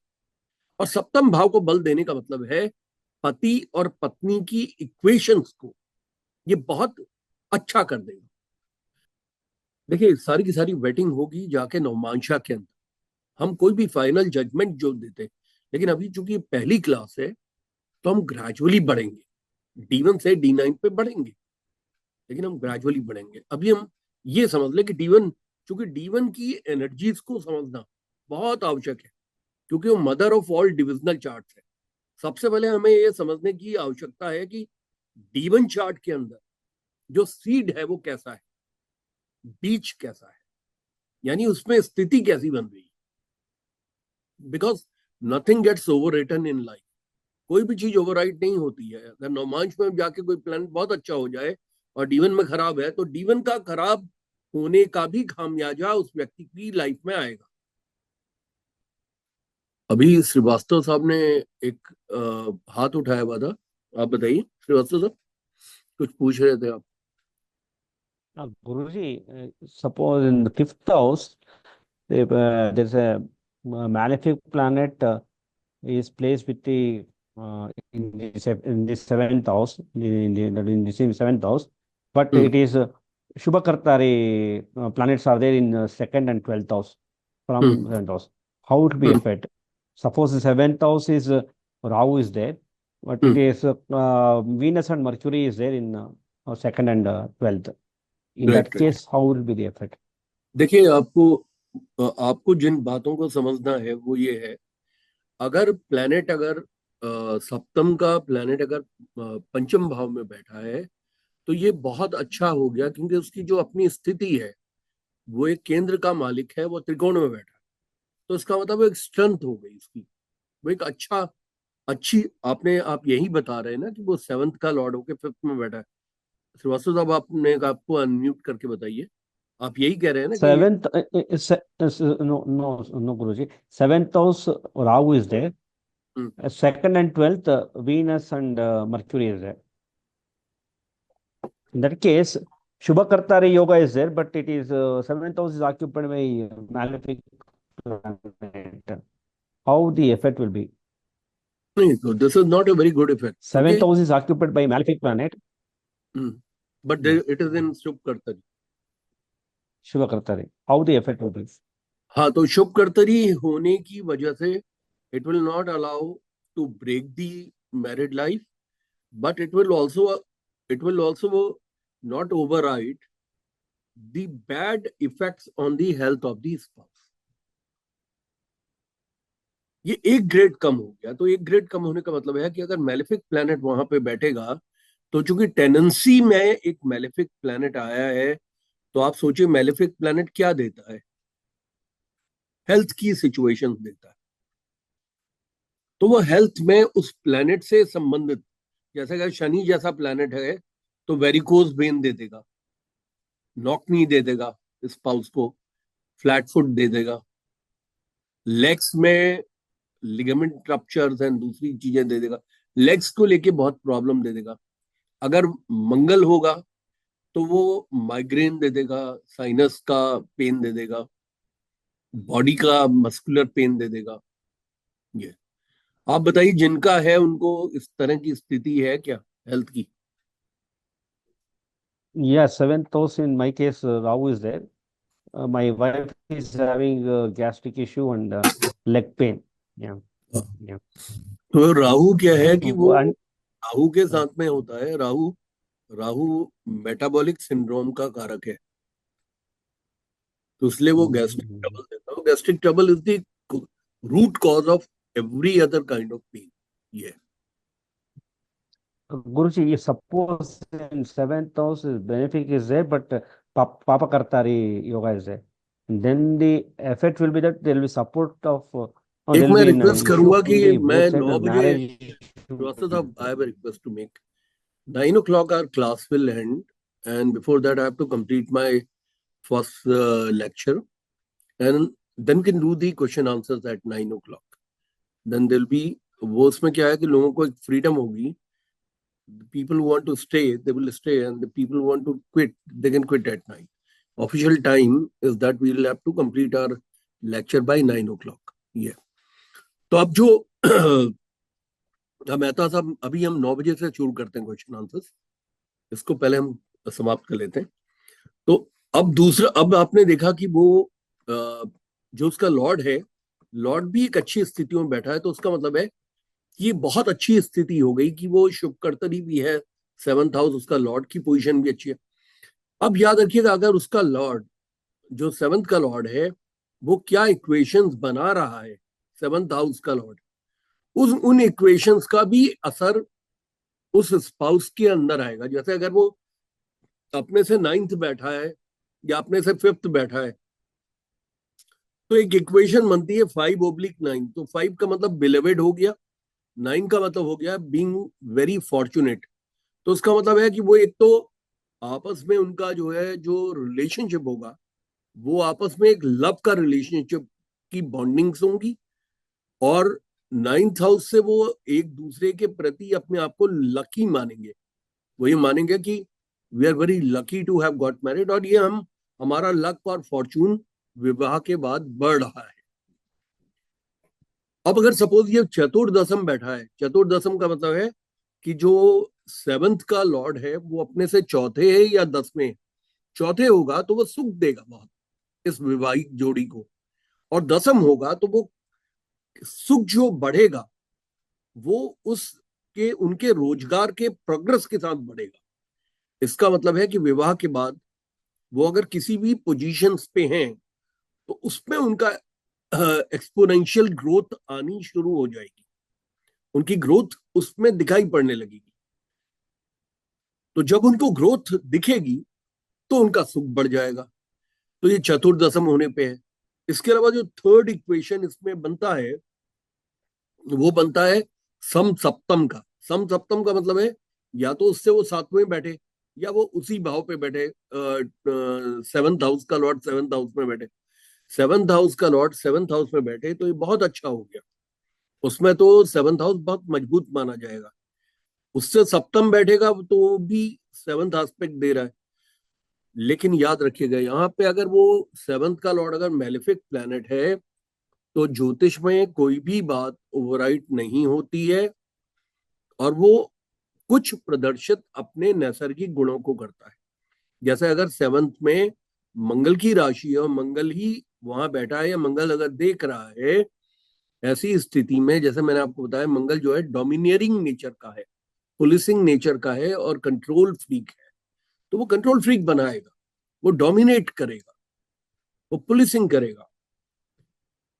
अब जैसे सैटर्न जैसा प्लैनेट अपनी ही राशि को देखेगा तो सैटर्न बड़ा ग्लूड रिलेशन बनाता है, लेकिन साथ में वर्कोहलिज्म का प्लैनेट है, काम में बहुत ज्यादा मशगूल रखेगा। और खुद भी वो इस बात को पसंद नहीं करेगा कि उसकी वाइफ जो है हर चीज को बहुत ही लाइटली ले रही है, वो नहीं उतना मेहनत कर रही है।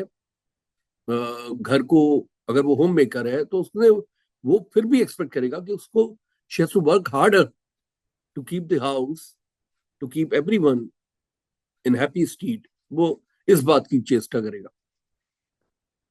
तो आपको जो नैसर्गिक गुण होते हैं वो ग्रह जरूर देते हैं, लेकिन स्थिति अच्छी है कि उसका स्वामी, सप्तम का स्वामी सप्तम पे सातवीं दृष्टि से देखे या वहां बैठे। अब उसके बाद एक इक्वेशन आता है त्रि एकादश, यानी वहां से वो थर्ड बैठे या 11th बैठे। तो 11th हाउस चूंकि उसमें गेन का है, फुलफिलमेंट ऑफ डिजायर का है, और थर्ड हाउस पुरुषार्थ का है, तो ऐसी स्थितियों के अंदर उनकी लाइफ में थोड़ा स्ट्रगल जरूर रहेगा, लेकिन वह स्ट्रगल के बाद में फुलफिलमेंट ऑफ डिजायर भी हो, यानी कि वो स्ट्रगल तो करेंगे लाइफ के अंदर, लेकिन साथ में उनकी डिजायर फुलफिलमेंट भी दिखाई पड़ेगी। अब इसके बाद ये तो आपने उसके लॉर्ड को देखा। जब आपने लॉर्ड को देख लिया तो इससे एक बात कंफर्म हो गई, लॉर्ड को भी आपने देखना है शुभ कर्तरी पाप कर्तरी के रूप में। अगर उसके अगर लॉर्ड भी अगर hemmed in by the benefic planets है तो लॉर्ड अच्छा है, और लॉर्ड अगर hemmed in by malefic planets है तो लॉर्ड खराब है। तो उसका मतलब उसका जो स्वामी जिन ग्रहों के से ग्रसित होगा, देखिए इसको इसी वजह से क्या होता है कि कुछ लोगों की स्पाउस का की जो है वो अकाल मृत्यु हो जाती है, हेल्थ बहुत खराब हो जाती है। तो अगर वो उसका स्वामी अगर पाप कर्तरी होता है तो वो हेल्थ को बहुत खराब करता है, क्योंकि स्वामी से ये पता चलता है कि पति अथवा पत्नी की हेल्थ कैसी होगी। अब इसके बाद आता है इसमें कारक का एक वो आता है, कारक किसी भी काम को इनिशिएट करता है, उसको प्रोवाइड करता है और प्रोटेक्शन देता है। हर भाव का एक कारक है, जैसे कि प्रथम भाव है सूर्य, उसका कारक होता है गुड हेल्थ और लॉन्जिविटी का। और चंद्रमा जो प्रथम भाव का कारक है वो पर्सनल मैग्नेटिज्म का कारक है, यानी कि जो अट्रैक्टिव पर्सनालिटी होती है, जो कि आप सभी लोगों को, हम लोगों को अट्रैक्ट कर रही होती है, वो पर्सनल मैग्नेटिज्म चंद्रमा के कारक होने की वजह से, सेकेंडरी कारक होने की वजह से, प्रथम भाव का इसकी वजह से होती है। अब उसी तरह से सप्तम भाव का जो कारक है वो हस्बैंड वाइफ दोनों के लिए शुक्र है, लेकिन जो बृहस्पति है वो सुहाग का कारक है लेडीज की हॉरोस्कोप में। तो हमें इस बात को समझना होगा कि बृहस्पति का जो संबंध है वो लॉन्जिविटी ऑफ मैरिटल लाइफ को देखने के लिए, सुहाग को देखने के लिए है। सुहाग जो है टूट सकता है किसी हस्बैंड के डेथ की वजह से, और सुहाग अगर टूट सकता है सेपरेशन की वजह से, डिवोर्स की वजह से, तो उसका मतलब कई इसके 3 रीजन हो सकते हैं जिसकी वजह से सुहाग खराब हो सकता है। तो वो गुरु जो है, गुरु की स्ट्रेंथ में सुहाग का प्रोटेक्शन होता है। अगर लेडीज की हॉरोस्कोप में गुरु अगर स्ट्रेंथ में है, अच्छा है, उसके बारे में अभी बात करते हैं। सबसे पहले हम दोनों की लाइफ में शुक्र जो है, इसी वजह से आप देखिए ये पोलैरिटी ऑफ जेंडर है, मतलब एक एक जेंडर है, एक जेंडर, उनका आपस में जो अट्रैक्शन है दोनों का जेंडर का, वो वीनस उसका कारक प्लैनेट है। तो वो वीनस ही उनके आ, उनके कॉपुलेशन का या कंजुगल ब्लिस का प्लैनेट है, तो वही उनको अट्रैक्ट करता है। तो आपने सबसे पहले कारक को देखना होता है कि कारक किस जगह पे। तो आप लॉजिकली सोचिए कारक स्ट्रेंथ में कब होगा। कारक स्ट्रेंथ में होगा अगर वो त्रिकोण में बैठेगा, अगर वो केंद्र भाव में बैठेगा, अगर वो कोई राजयोग बना के बैठेगा, अगर वो अपनी राशि में बैठेगा या अपनी उच्च की राशि में बैठेगा या अपनी स्वराशि में बैठेगा, तब वो स्ट्रेंथ में होगा। अगर वो 6 8 12 में नहीं बैठेगा तो वो स्ट्रेंथ में होगा। अगर मतलब इसका जो है आप इसे दोबारा इसको अपने दिमाग में घुमाइए तो ये ज्योतिष इतना आसान सब्जेक्ट होता है कि सिर्फ नियमों को समझने की आवश्यकता होती है। कब एक प्लैनेट जो है अच्छा माना जाएगा, कारक कब अच्छा माना जाएगा। देखिए, सबसे पहले होता है स्थान प्लेसमेंट। अगर जैसे हमारे कुंडली के अंदर में जो शुभ भाव है, शुभ भाव कौन कौन से हैं? त्रिकोण है, त्रिकोणों के बाद में केंद्र है। तो अगर वो त्रिकोण में बैठा है, अगर शुभ भाव में बैठा है, तो उसका मतलब बहुत अच्छा हो गया। अब उसके बाद फिर वो अपनी राशि की स्थितियों से जाना जाता है। तो अगर वो उच्च की राशि में है, बहुत अच्छा है। स्वराशि में है, मूल त्रिकोण राशि में है, स्वराशि में, यानी कि शुक्र अगर तुला राशि का है या वृषभ राशि का है तो अच्छा है। मीन राशि का तो सबसे अच्छा है क्योंकि वो उच्च का है।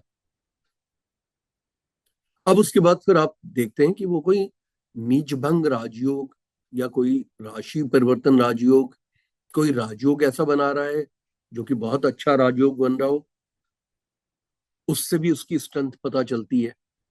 अगर सपोजिंग वो राशि परिवर्तन राजयोग बना रहा है मंगल के साथ, उसका राशि परिवर्तन है, तो मंगल और शुक्र, मंगल जो है पति का कारक है, शुक्र पत्नी का कारक है। अगर मंगल शुक्र का राशि परिवर्तन राजयोग बनेगा तो ऐसे में हस्बैंड वाइफ एक दूसरे के साथ में हाईली अट्रैक्टेड रहेंगे और वो कभी एक दूसरे को छोड़ के नहीं जाएंगे। एक्चुअली क्या है कि इसमें ये जो मंगल और शुक्र की जो युति होती है ना, काम का बदनाम है। इसको लोग जो है ओवर सेक्स के लिए देखते हैं, लेकिन जबकि ऐसा है नहीं। मैं आपको जब लॉजिकली जब आपको समझाऊंगा तो आप समझ पाएंगे। बहुत क्रिएटिव योग है। आपको जितने फिल्म वर्ल्ड के लोग आपको दिखेंगे, उसमें फिल्म वर्ल्ड वालों का मंगल और शुक्र काफी पावरफुल होता है, इसलिए वो क्रिएटिव फील्ड्स में बहुत अच्छा काम कर रहे होते हैं। मतलब मैं बहुत से राइटर्स को जानता हूँ जो फिल्म के स्क्रिप्ट्स लिखते हैं, डायलॉग्स लिखते हैं, उनका मंगल और शुक्र स्वग्रही साथ में बैठा हुआ है। तो बहरहाल ये बड़ा क्रिएटिव एक योगा है। जबकि सबसे ज्यादा डिविएंट सेक्स बिहेवियर के लिए कारक जो ग्रह है वो है चंद्रमा। चंद्रमा मानसो जायते, मन का कारक है, और चंद्रमा ही उस तरीके का एक अपसर्ज देता है। तो बहरहाल उसके बारे में बात करेंगे अब जब हमारी अप्रोप्रिएट क्लास आएगी। तो अभी तो आप इसी को समझ लीजिए। तो ये जो कारक है, जो शुक्र है, वो स्ट्रेंथ में कब होगा? शुक्र पाप कर्तर ही नहीं होना चाहिए, शुभ कर्तर ही होना चाहिए। शुक्र पे, शुक्र युति में बहुत अच्छे ग्रहों के साथ, बेनिफिक प्लैनेट्स के साथ होना चाहिए। शुक्र की अपनी स्थिति अच्छी होनी चाहिए, उसे त्रिकोणों में केंद्र में बैठा हो। उसी प्रकार से शुक्र जो है शुभ ग्रहों के साथ बैठा हो, मित्र ग्रहों के साथ बैठा हो। शुक्र के साथ में शुक्र बीइंग एस्पेक्टेड बाय शुभ ग्रह, वो बहुत अच्छा माना जाएगा। जैसे बृहस्पति की अगर दृष्टि है शुक्र में तो बहुत अच्छा माना जाएगा। इसी तरीके से जो शुक्र है वो अगर सप्तम भाव से, अगर उसकी इक्वेशंस अच्छी हैं, तो चूंकि वो कारक है सप्तम भाव का, सप्तम भाव से या तो सम सप्तम हो सकता है, चतुर्दशम होगा, तो शुक्र ये प्रभाव रखेगा कि वर्क विल कम फर्स्ट। क्योंकि चतुर्दशम के केस में दशम हमारे रोजगार का भाव है, तो शुक्र एक प्रेरणा जो हस्बैंड वाइफ को देगा वो ये देगा कि हम अपने काम को इम्प्रूव करें। और जो इक्वेशन होता है उस इक्वेशन का बहुत बड़ा प्रभाव व्यक्ति के जीवन में पड़ता है। चतुर का मतलब है सुख। सुख की प्राप्ति किस बात से होगी? इस बात से होगी कि मेरा काम बढ़ रहा है, मतलब मैं कॉर्पोरेट में तरक्की पा रहा हूँ, मेरी वाइफ भी मुझे मोटिवेट कर रही है कि मुझे तरक्की लेनी चाहिए, चाहे मुझे उसके लिए एडिशनल क्वालिफिकेशंस करनी पड़ी। अब इसी में पंच नवम होगा, तो पंचम भाव जो है बिलवेट का है, नवम भाव भाग्यशाली होने का है।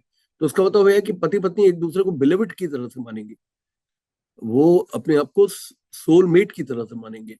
और नाइन्थ हाउस में चूंकि वो ग्रोथ एंड एक्सपेंशन का है, प्रोग्रेस का है, लक का है, फॉर्च्यून का है, तो फॉर्चुनेट मानेंगे। तो मतलब जब से हमने शादी की है हमारा फॉर्च्यून बड़ा है, इस बात को मानेंगे। अब इसी प्रकार से उसमें थर्ड ये फोर्थ जो होता है, सम सप्तम चतुर्दशम पंच नवम, फिर आ गया त्रि एकादश।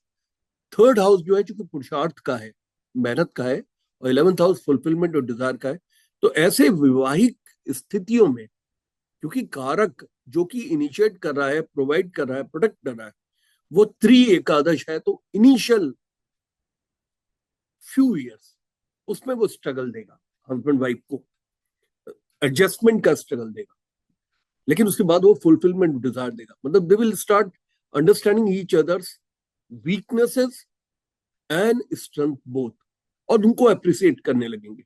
हो सकता है ये 6 महीने के अंदर ही हो जाए, हो सकता है ये 1 साल लग जाए इसमें, लेकिन उससे वो निकल जाएंगे, उसको समझ जाएंगे, और एक दूसरे को फुलफिलमेंट, वो चूंकि लाभ की स्थिति है, फुलफिलमेंट ऑफ डिजायर की स्थिति है, तो यहाँ सप्तम भाव से संबंधित डिजायर क्या है हमारा, कि that we should have marital bliss, तो ब्लिसफुल मैरिटल लाइफ की तरफ को बढ़ने लगे। अब मैं आपके सामने एक हॉरोस्कोप दिखाना चाहता हूं। ये एक एग्जाम्पल कुंडली है जो कि मैरिटल ब्लिस की है, तो ये आपको बड़ी अच्छी लगेगी। इसमें लाइव एग्जाम्पल से ये हॉरोस्कोप आपको दिख रही है, ये हॉरोस्कोप है, मैरिटल ब्लिस लिखा हुआ है। ये इनको मैं बहुत करीबी तरह से जानता हूं। इनकी हॉरोस्कोप में देखिए सबसे बड़ा जो स्ट्रेंथ है, ये हस्बैंड वाइफ जो है बहुत, मतलब एक दूसरे को बहुत ज्यादा उन पे डिपेंडेंट रहे, और एक दूसरे को बहुत ज्यादा प्यार करते थे।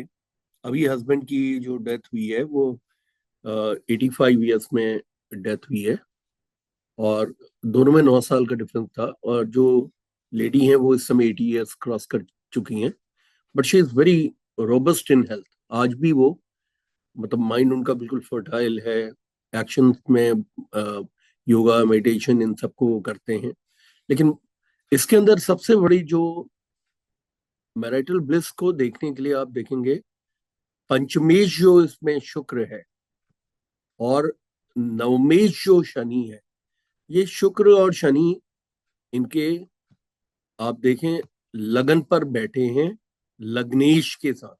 मिथुन लगन की कुंडली है, जेमिनाई असेंडेंट है, जेमिनाई का मालिक उसी पे बैठे हैं, और 9th के लॉर्ड और पंचम के लॉर्ड, यानी कि तीनों त्रिकोणों के लॉर्ड, प्रथम त्रिकोण के लॉर्ड बुध, पंचम त्रिकोण के लॉर्ड शुक्र, नवम त्रिकोण के लॉर्ड शनि, ये तीनों ही साथ में बैठे हैं, और साथ में इसमें 3rd हाउस के सूर्य बैठे हैं, 3rd के लॉर्ड।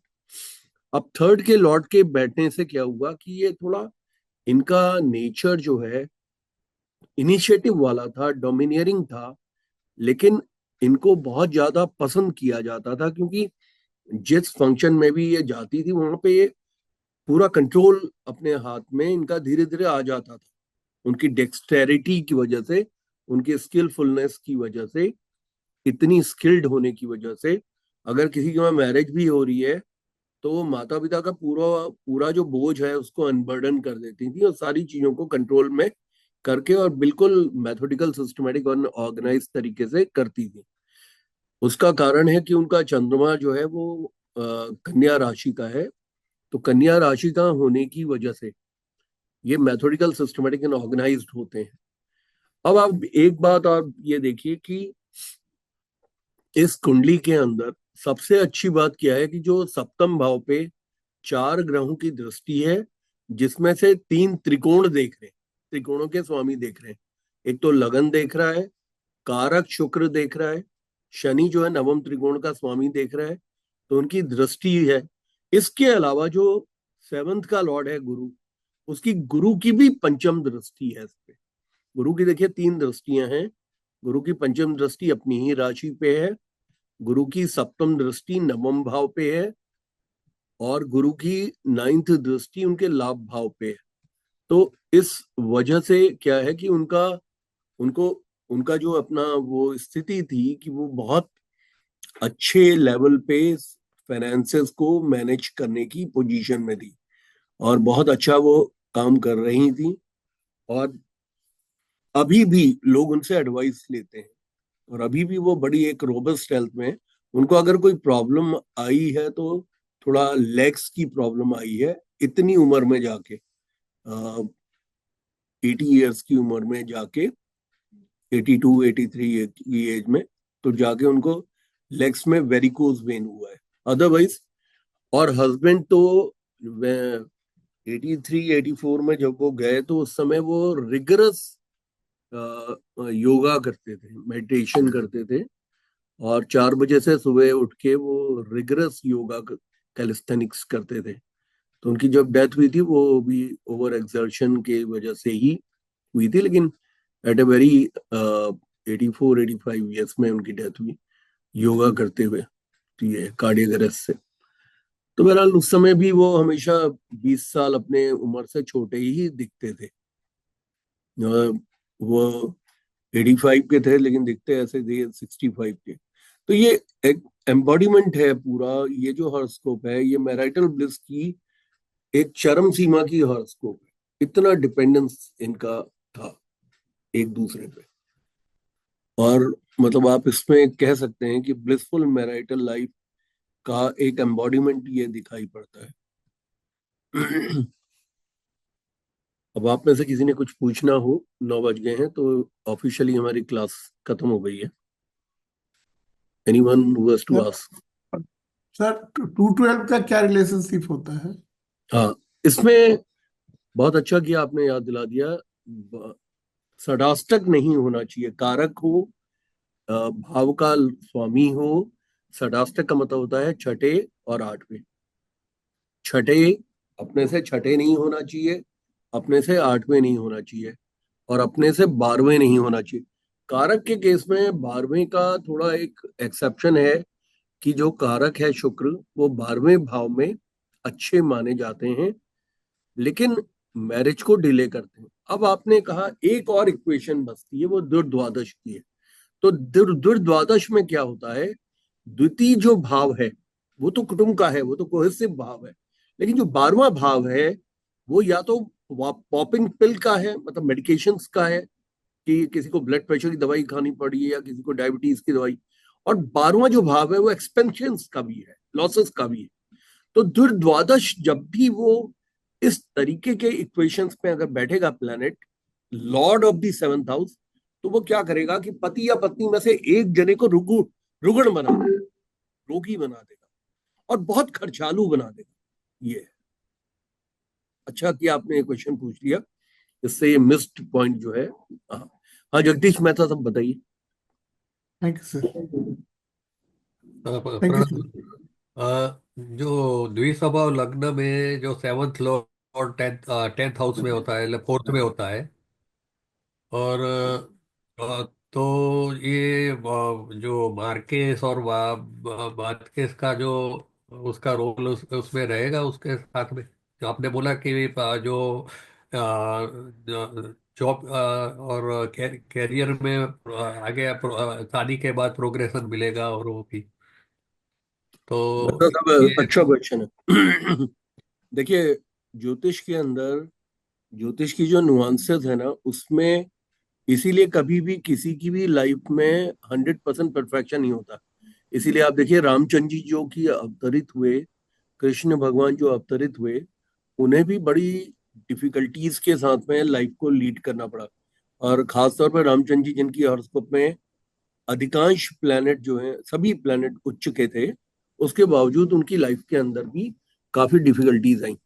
तो मैं आपको ये बताना चाहता हूँ, जैसे आपने कहा कि द्विस्वभाव लग्नों में सप्तम भाव मार्केश भी है और बाधीश भी है। अब सपोज सप्तमेश सप्तम भाव पे बैठ जाए तो ये अच्छा हुआ कि खराब हुआ? देखिए, ज्योतिष का एक नियम है कि अगर प्लैनेट के अंदर कुछ अगर नेगेटिविटी भी है, और प्लैनेट अगर सुदृढ़ है, मतलब पावरफुल है, और प्लैनेट अगर अच्छा है और उसके अंदर कमजोरी है, जैसे किसी का लग्नेश बहुत कमजोर है, तो लग्नेश हमेशा ट्रम्प कार्ड है हॉरोस्कोप का। वो एक आदमी को अच्छी हेल्थ देगा, एब्स्टिनेंस देगा, यानी कि वो छोड़े ऐसी चीजों को जिनको नहीं लेना चाहिए, और उन कामों को पकड़े जो जो उसकी हेल्थ को बेटर करती है। लेकिन वही लग्नेश अगर कमजोर हो जाएगा, 6 8 12 चले जाएगा, तो वो उल्टा कर देगा। आदमी ऐसी चीजों को पकड़ेगा, मैरिजुआना को पकड़ेगा, ज्यादा ड्रिंक को पकड़ेगा, ज्यादा स्मोक को पकड़ेगा, ओवर ईटिंग को पकड़ेगा, जो चीजें उसकी हेल्थ को डिस्ट्रॉय कर रही होंगी, ट्रम्प कार्ड होते हुए। अब जैसे आपने कहा वो बाधिश है, मार्केश है, कन्या लग्न, कन्या लेकिन वो लग्न है, स्वग्रही है। कन्या लग्न में गुरु हम्म, गुरु फोर्थ हाउस में है, स्वग्रही। हम्म, हम्म, और मिथुन लग्न में सेवंथ में गुरु स्वग्रही है, ऐसा हमारे जान पहचान वाले में ही है। और हाँ। लग्न इस थर्ड और फोर्थ का परिवर्तन है। एक बात आपको पहले ही ये समझना होगा मेहता साहब कि इसमें अगर प्लेनेट अपनी ही राशि में बैठा है, चाहे वो बाधीश है, मार्केश है, एक्चुअली क्या है ना, जितने ज्यादा आप वेरिएशन, एस्ट्रोलॉजी के अंदर क्या होता है, थोड़े थोड़े वेरिएशंस एक नया एग्जांपल क्रिएट कर देते हैं। अभी हम will stick to your question. आपका जो क्वेश्चन था उस पे स्टिक करेंगे। आपका प्रश्न ये था कि वो मार्केश और बाधिश होके उसी जगह बैठा है। अब उस जगह वो बैठा है तो स्ट्रेंथ में, ज्योतिष का नियम है, वीक प्लैनेट आपका दुश्मन है। मैंने आपको एग्जांपल दिया कि अगर लगन का स्वामी अगर वीक है तो वो क्या करेगा कि उसको सीडेंटरी लाइफ स्टाइल देगा, उसको खाने पीने में कंट्रोल नहीं देगा, उसको वो मैरिजुआना जॉइंट्स पीना और अल्कोहल लेना और टोबैको लेना और स्मोक करना, इनकी तरफ डालेगा, जिससे कि हेल्थ डिस्ट्रॉय हो। जबकि वो ट्रम्प कार्ड है हेल्थ का, लगन का स्वामी। वही एग्जाम्पल इसमें आता है। अब सेवंथ का लॉर्ड बाधिश भी है, मार्केश भी है, लेकिन स्ट्रांग हो गया, अपनी राशि में बैठा, तो वो बाधिश होने का, मार्केश होने का जो फल है उसको रिड्यूस कर देगा। यानी जब वो दशाओं के अंदर आएगा तो दशाओं के अंदर एक आदमी को बचाएगा। सबसे ज्यादा तो बाधिश और मार्केश जो है दशाओं में ही प्रदर्शित होते हैं, लेकिन जब वो दशाओं में आएगा तो वो दशाओं के अंदर उस व्यक्ति को एक प्रोटेक्शन देंगे। ऐसा नहीं देंगे अगर एक्सीडेंट भी होगा तो अनस्कैथर्ड होगा, वो आदमी निकल जाएगा बाहर। ओके। हाँ मनदीप साहब पूछे। सर मेरे को ये पूछना था, जैसे पाप कर्तरी में मान आप लो जब भी एट्थ प्रश्न हाउस में पूछे कोई। ना तो आपको वीडियो ऑन करना होगा, ये हमारा एसओपी है, अच्छा। स्टैंडर्ड ऑपरेटिंग प्रोसीजर है कि जिसने पूछना है वीडियो ऑन करके पूछे। तो जैसे सर एट्थ हाउस में मेलेफिक प्लैनेट है दो, मान लो कोई 2 डिग्री पे है, कोई दूसरा 20 डिग्री पे, तो दोनों का ही मतलब इफेक्ट होगा उसमें। नहीं, फिर से बोल दीजिए, सॉरी, मैं पकड़ नहीं पाया आपका प्रश्न। जैसे पाप कर्तरी के केस में मान लो एक तो मेलेफिक प्लैनेट है सिक्स्थ हाउस में, और एट्थ हाउस में एक मान लो 2 डिग्री पे है एक मेलेफिक, दूसरा मेलेफिक मान लो 20 डिग्री पे है, तो उन दोनों का इफेक्ट होगा फिर। दोनों का इफेक्ट होगा बिल्कुल। टू सर डिग्री 20 डिग्री नहीं है। जब भी आप पाप कर्तरी देखेंगे तो पाप कर्तरी हमेशा 30 डिग्री की राशि में बैठा हुआ ग्रह है। 30 डिग्री की सर राशि का एक ग्रह है, चाहे वो 0 डिग्री का है, 1 डिग्री का है, या वो 29 डिग्री का है, उसका पाप कर्तरी इफेक्ट आएगा उसमें। अगर वो सर कंबस्ट होगा तो उसका इफेक्ट कम होगा। अगर सपोज सूर्य के साथ बैठा है और कंबस्ट है, डीपली कंबस्ट है, तो उसका असर फिर नलिफाइड हो जाएगा। किसी का ये भी सर हो सकता है कि पाप कर्तरी में सूर्य सूर्य के साथ वो ग्रह बैठा हो, जो पापी ग्रह मंगल बैठा हो, मंगल डीपली कंबस्ट हो, 3 डिग्री के अंदर है, डीप कंबशन में, तो मंगल का असर नहीं आएगा और सूर्य उसको प्रोडक्शन देगा। सर हाँ जी, बोलिए मीनू जी। सर धनु लगन है और सेवंथ हाउस में सैटर्न मून कॉम्बिनेशन, हम्म, और सिक्स्थ हाउस 10th हाउस में मंगल बुध युति है। अच्छा देखिए, सबसे पहले आप ये सोचिए कि धनु लगन में सप्तम हाँ भाव में, सप्तम भाव का लॉर्ड कौन है? सप्तम भाव का लॉर्ड है मिथुन, बुध। बुध है, बुध है। हाँ जी, तो वो 10th हमारे हाउस लिए में। जो बैठा है, मेरी बात सुनिए, जो हाँ जी। बैठा है उससे ज्यादा इम्पोर्टेंट है कि धनु लगन के अंदर जो बुध है वो कहाँ बैठा हुआ है। तो बुध जो है, बुध अपनी ही राशि में बैठा है, उच्च का, हाँ कन्या जी। में बैठा है। यानी कि वो सप्तम भाव का जो स्वामी है वो स्ट्रेंथ में है। अब बैठा है हाँ मंगल जी। के साथ, तो हाँ मंगल जी। के साथ ये मंगल एक त्रिकोणेश है। धनु लगन के लिए मंगल पंचमेश है। हाँ जी। पंचम भाव का स्वामी बहुत अच्छा हो गया। हाँ तो जी। त्रिकोण के स्वामी के साथ में सप्तमेश बैठा है दसम भाव में, और हाँ त्रिकोण का जी। स्वामी जो मंगल है यहाँ डायरेक्शनल स्ट्रेंथ लेके बैठा है। तो ये कुंडली तो हाँ बहुत जी। अच्छी हुई। अब खराबी क्या हुई, यहाँ पे जो स्थिति अनुसार चंद्र और शनि यहाँ बैठ गए, तो जो हाँ इसके स्वामी है, स्वामी के अच्छे बैठने से विवाह तो पूरा चलेगा, लेकिन जी। चूंकि यहाँ चंद्र और शनि यहाँ बैठे हैं सप्तम में, तो जी। पति को लंबी बीमारी दे। किस तरह की बीमारी सर? आप सोच के देखिए शनि से क्या बीमारियां आती हैं। शनि जो है फालिज का कारक है। फालिज का मतलब है लकवे का कारक है, स्किन का कारक है, स्किन की प्रॉब्लम, एक्जिमा वगैरह का। चंद्रमा जो है, चंद्रमा और शनि साथ में मिल जाए तो फियर साइकोसिस का कारक हो गया, फियर फोबिया। 4 और 3 डिग्री में है सर, 4 और 3 डिग्री। हाँ वो तो खैर और जुपिटर 8th हाउस में बैठा है, कर्क लगन का 8th हाउस में जुपिटर। ऐसे बताना बड़ा मुश्किल है। मैं आपको ना, आपको मैं इसका एक प्रिंसिपल समझा रहा हूँ कि हाँ जो ग्रह जी। है ना, चंद्रमा और शनि जैसे ग्रह अगर वहां बैठेंगे तो आप हाँ ये जी। समझिए कि चंद्रमा इसमें अष्टमेश हो गया धनु लगन जी। के, तो वो हाँ अच्छा नहीं हुआ। अष्टम भाव का स्वामी अगर वहां बैठेगा शनि के साथ, जो कि जी। द्वितीयेश है, हाँ जी। द्वितीय और तृतीयेश है, तो वो अच्छा नहीं हुआ। मतलब हस्बैंड को जो भी बीमारी देगा वो लॉन्ग टर्म की देगा, लंबी देगा। जैसे हाँ एक बीमारी होती है फालिस, मतलब लकवा मार जाना, या हाँ एक जी। होती है फियर, फियर साइकोसिस है। ये मेरे बेटे की कुंडली है सर, एक्चुअल में वो देखिए थोड़ा। मीनू जी, मैं आपसे एक प्रार्थना ये करूंगा कि क्लास के जी। अंदर अपने इमीडिएट जो नजदीक के परिवार के लोगों की कुंडली डिस्कस नहीं इसलिए की जाती है, नहीं सर, मुझे तो जस्ट मालूम मैं। है नहीं। आप मदर हैं, आप मदर के सामने मैं एक बेटे के बारे में अगर ये कह रहा हूँ फालिस, मुझे तो मालूम नहीं है आप अपने बेटे के बारे में पूछ रहे हैं।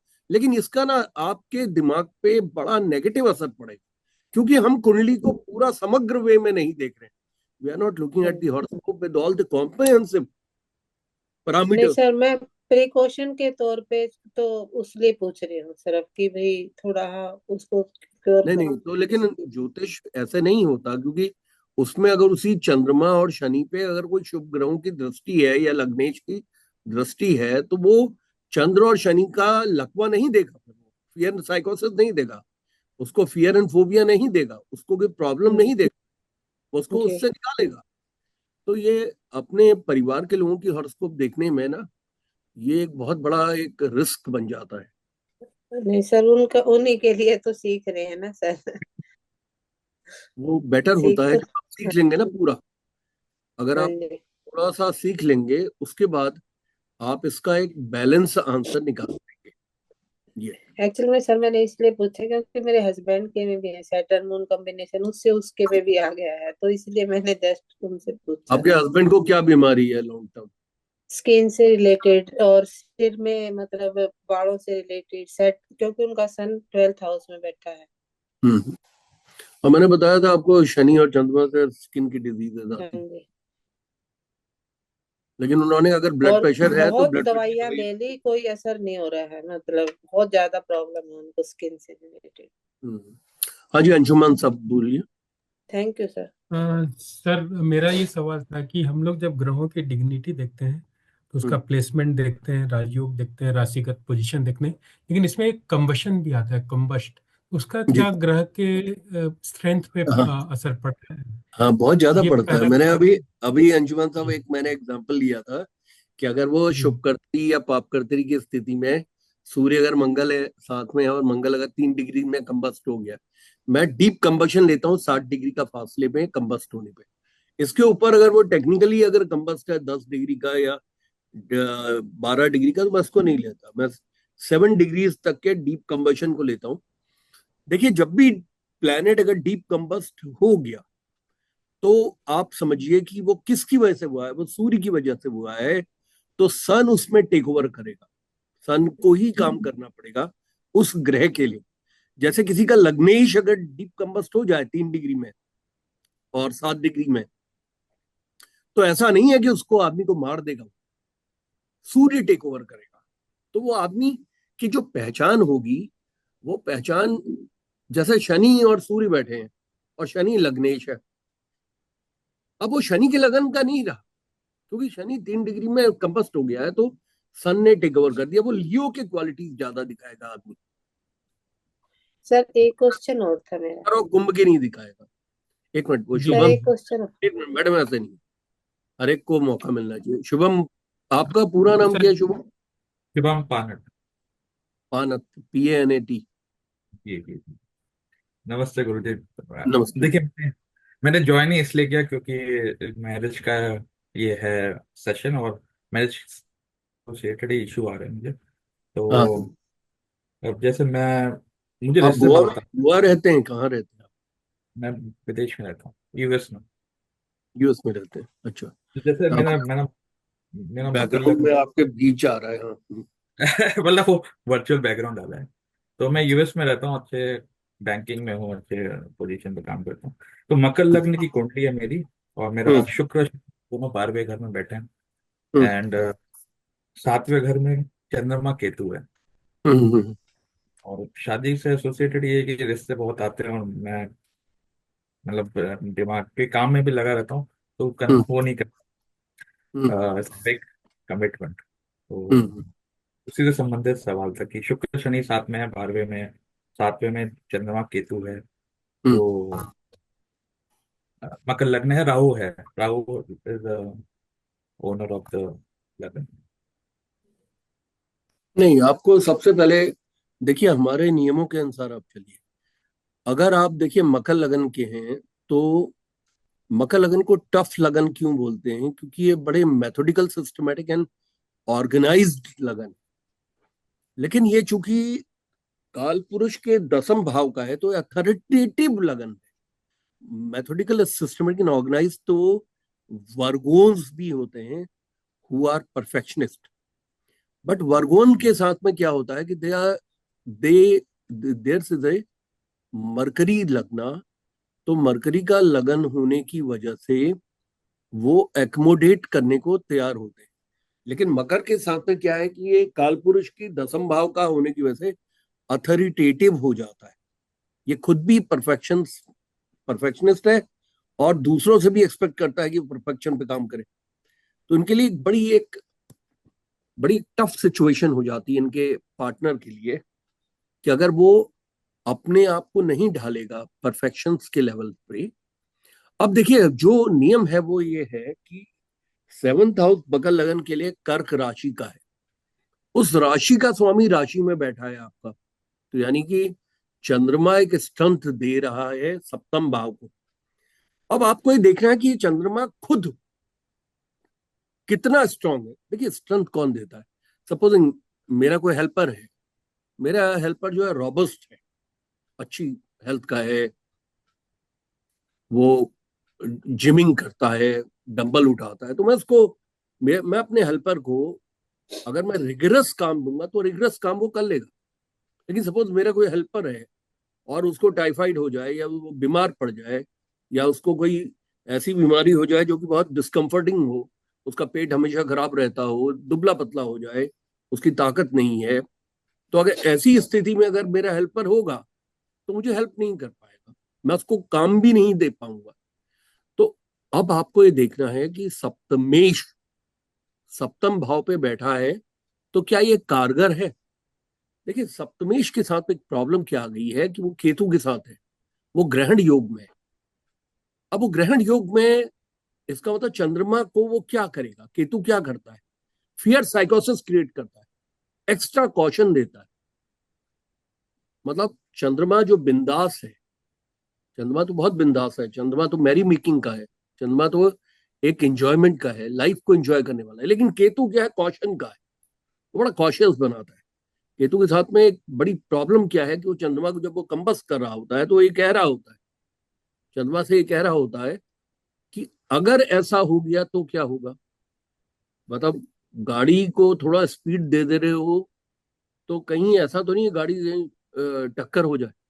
अब चलाने को लुम्बर्गिनी चला रहा है, चलाने को पोर्शे चला रहा है, लेकिन चला रहा है 40 किलोमीटर पे, क्योंकि वो कह रहा है अगर बढ़ जाएगी स्पीड तो अगर एक्सीडेंट हुआ तो वो टोटल लॉस में भी लेके जा सकता है।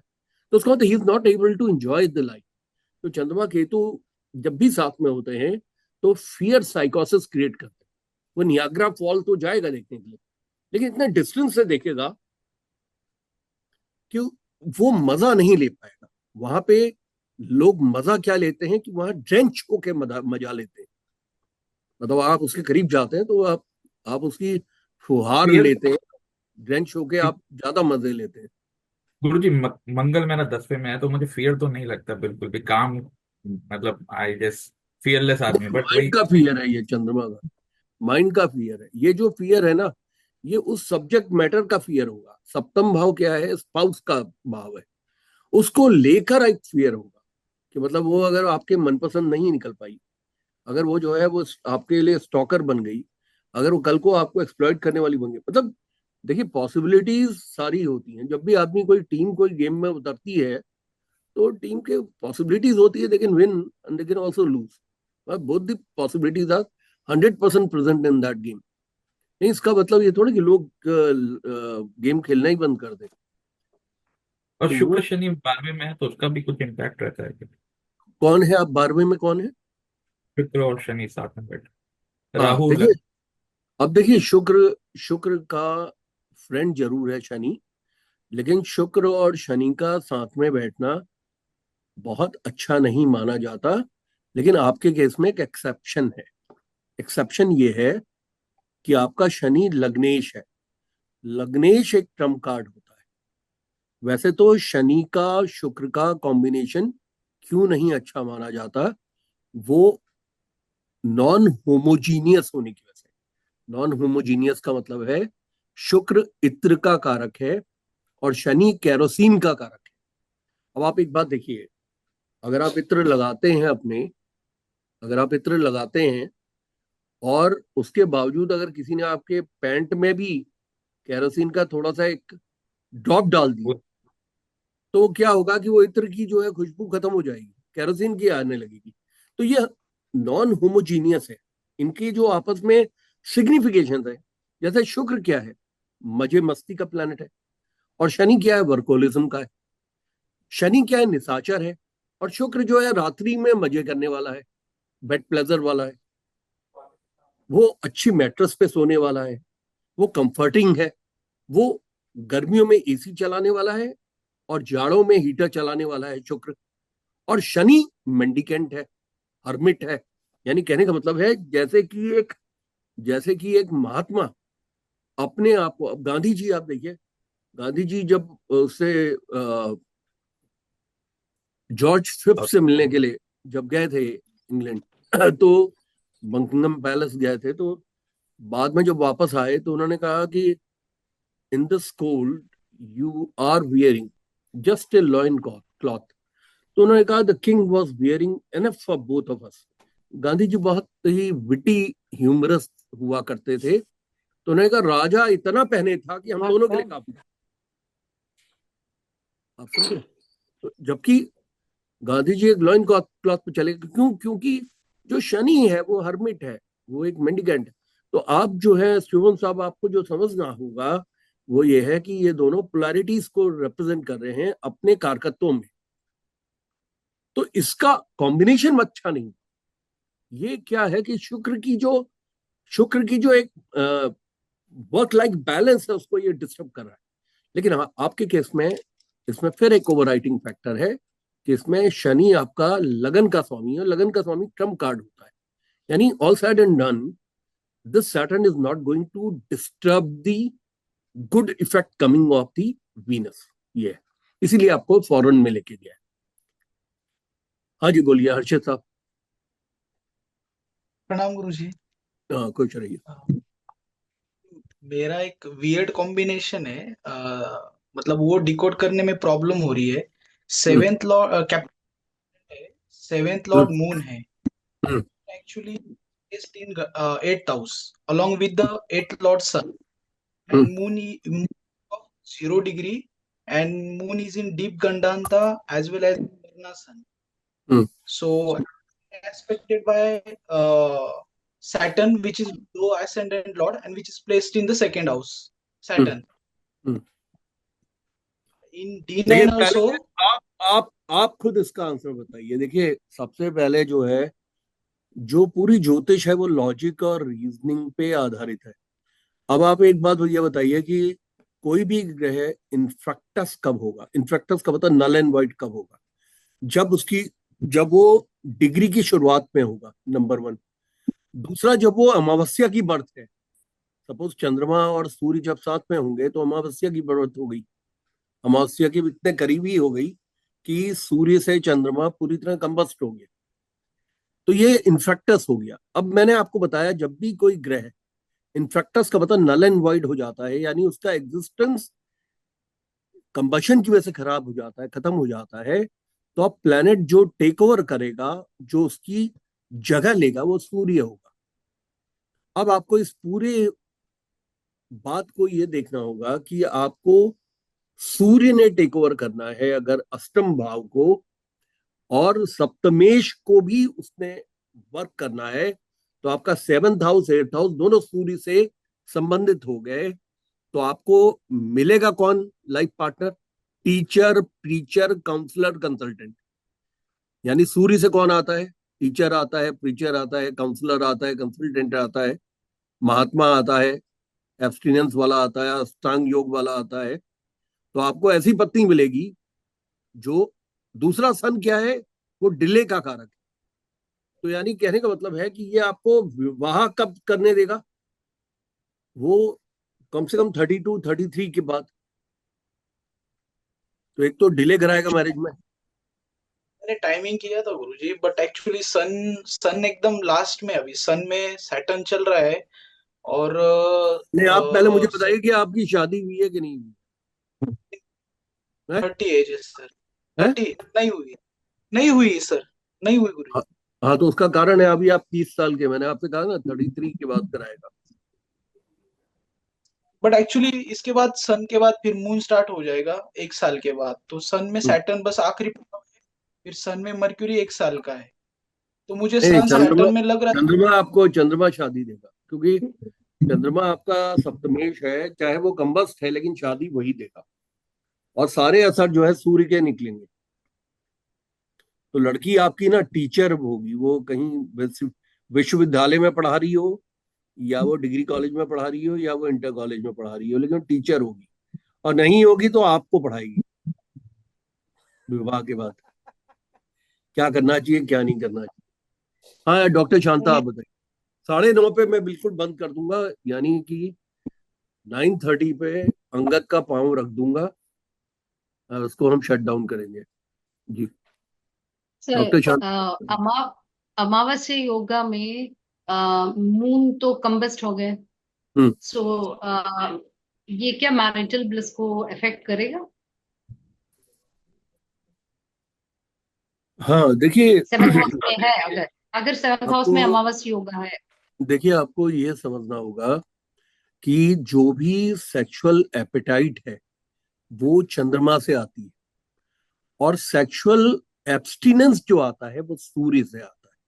यानी कहने का मतलब है कि सन का एब्स्टिनेंस का मतलब होता है कि सूर्य किसी भी प्लेजर को सबसे जिसे कहना चाहिए लास्ट में देखता है। मतलब वो उसे एक जिम्मेदारी के रूप में देखता है कि वो सेक्सुअल प्लेजर जो है, if it is causing him to get a child birth, तो that is okay for him. But चंद्रमा का ऐसा नहीं है, चंद्रमा मस्ती वाला है, वो मजा करना चाहता है। अब आपका चंद्रमा चूंकि सप्तम भाव में वो सूर्य के साथ में बैठने की वजह से कंबस्ट हो जाता है, जिसका भी हो जाता है, तो उसका जो वो सेक्सुअल एपिटाइट का जो पोर्शन है उसको वो सूर्य कम करेगा। तो सूर्य क्या है? आपकी ड्यूटीज हैं, रिस्पॉन्सिबिलिटीज है। उन ड्यूटीज एंड रिस्पॉन्सिबिलिटीज को वो ज्यादा बड़ा मार्किंग क्रिएट कर देगा, मतलब उनको वैल्यू ज्यादा दे देगा कि first I have to complete my duties and responsibilities, whether it is towards my children or towards my work area or towards my emotional dealing देते हुए रिस्पॉन्सिबिलिटी ज्यादा दे देगा। बिल्कुल ये। Thank you. मीनू पुनिया जी बोलिए, लास्ट क्वेश्चन आपका। Sir 7th house sun Venus and Mercury combination sun in Venus and Mercury. हाँ कुंभ लगन तो कुंभ वीनस लगन में सूर्य स्वग्रही हो गया। हाँ जी सूर्य स्वग्रही हो गया और कुंभ लगन के अंदर शुक्र जो है योगाकारी हो गया, तो बहुत अच्छा हो गया। सूर्य शुक्र के अलावा क्या बैठा है थर्ड? बुध बुध बुध। बुध अच्छा नहीं हुआ। बुध जो है ना, अभी आपको आगे की क्लासेस में पता चलेगा कि बुध को हम बहुत बड़ा क्रिमिनल मानते हैं वैवाहिक संबंधों में। जितना भी कैलकुलेटेड वो होता है, जितना भी कैलकुलेटेड जो हम रिस्क लेते हैं या जितना भी हम एक्स्ट्रा मैरिटल में जाते हैं, उनमें बुद्ध का एक बहुत बड़ा रोल होता है। वो हम जब क्लास में अप्रोप्रिएट टाइम पे हम जाएंगे तो आपको समझ में आएगा। तो यहाँ पे मरकरी एक अच्छा नहीं है। अदरवाइज सेवंथ हाउस बिजनेस के पार्टनरशिप और उसको भी तो दिखाता है ना सर, समुद्री यात्रा वगैरह इस तरह से। नहीं, वो 8th हाउस से देखते 7th हाउस नहीं दिखाता सर बिजनेस नहीं, पार्टनरशिप 7th में। हाउस से देखा जाता है अदरलैंड। अदरलैंड का मतलब है 4th हाउस आपका मदरलैंड है और 7th हाउस अदरलैंड है। हाँ, हरीश पुनिया सब 4th हाउस ठीक 4th हाउस मदरलैंड है और सर अदरलैंड आपका 7th। हाँ जी। क्विकली है, कैप्रिकॉन लगन है, उसमें मून बैठा है एंड तो और उनका फिर लिब्रा जो हुआ 10th हाउस का असेंडेंट हो गया, आई मीन लॉर्ड हो गया। उसमें फिर शुक्र भी है, राहु भी और जुपिटर भी है, तो इनकी शादी का कब दिख सकता है?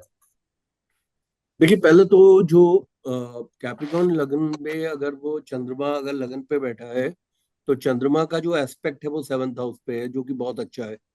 और जैसे आप कह रहे हैं कि लिब्रा जो है 10th हाउस में, उसमें शुक्र बैठा हुआ है, तो उसका मतलब कारक भी अच्छा बैठा हुआ है। तो कारक चूंकि इसमें अच्छा बैठा है और 10th हाउस पे बैठा है, तो ये मैरिज कब करने देगा? जब करने देगा जब वो करियर में सेटल होगा। यानी कहने का मतलब है कि the spouse would come either from the academics और from the work area, but Venus as a Karak would allow that to happen only after a settlement comes in terms of his career, क्योंकि career के भाव में कारक बैठा हुआ है। तो कारक का जो होता है वो उसको इनिशिएट करना, प्रोवाइड करना, प्रोडक्ट करना किस समय पे होगा? जहां वो बैठा है। दसम पे बैठा है तो दसम का मतलब है, सपोज वो आईएएस दे रहा है, आईएएस की तैयारी कर रहा है, तो आईएएस के 6 अटेम्प्ट जब तक एग्जॉस्ट नहीं करेगा वो शादी नहीं करने देगा। और सपोज वो अगर मैनेजमेंट का उसने कोई कोर्स कर लिया है और करने के बाद वो सेटल, जब तक उसको जॉब नहीं मिलेगा तब तो वो शादी नहीं करने देगा। तो इसका मतलब है कि शादी जो होगी वो पोस्ट दी क्वालिफिकेशंस होगी। तो उसका मतलब ऐसे व्यक्ति की शादी 28-29 तक होगी। और राहु अगर साथ में हो तो फिर कोई इम्पैक्ट नहीं होगा उसमें? नहीं, राहु अगर साथ में है तो ये इम्पैक्ट देगा कि राहु उसको फॉरेन कंट्रीज में जॉब या फॉरेन में पार्टनर ढूंढाएगा। क्योंकि जो कारक के साथ में जो भी राहु होता है, राहु का एक एम्बिशन होता है या तो फिल्म वर्ल्ड का आदमी हो, उसको वो ढूंढ के लाए, या राहु का दूसरा जो एम्बिशन होता है वो राहु जो है वो मलेच्छ को, फॉरेनर्स को ढूंढता है, या somebody who settled in foreign country. तो वो राहु का एक ब्रॉडेंड एक होराइजन होता है जो कि इंटरनेशनल लेवल्स को टच कर रहा होता है। तो उसका मतलब है कि वो फिर will not be limited to the India only.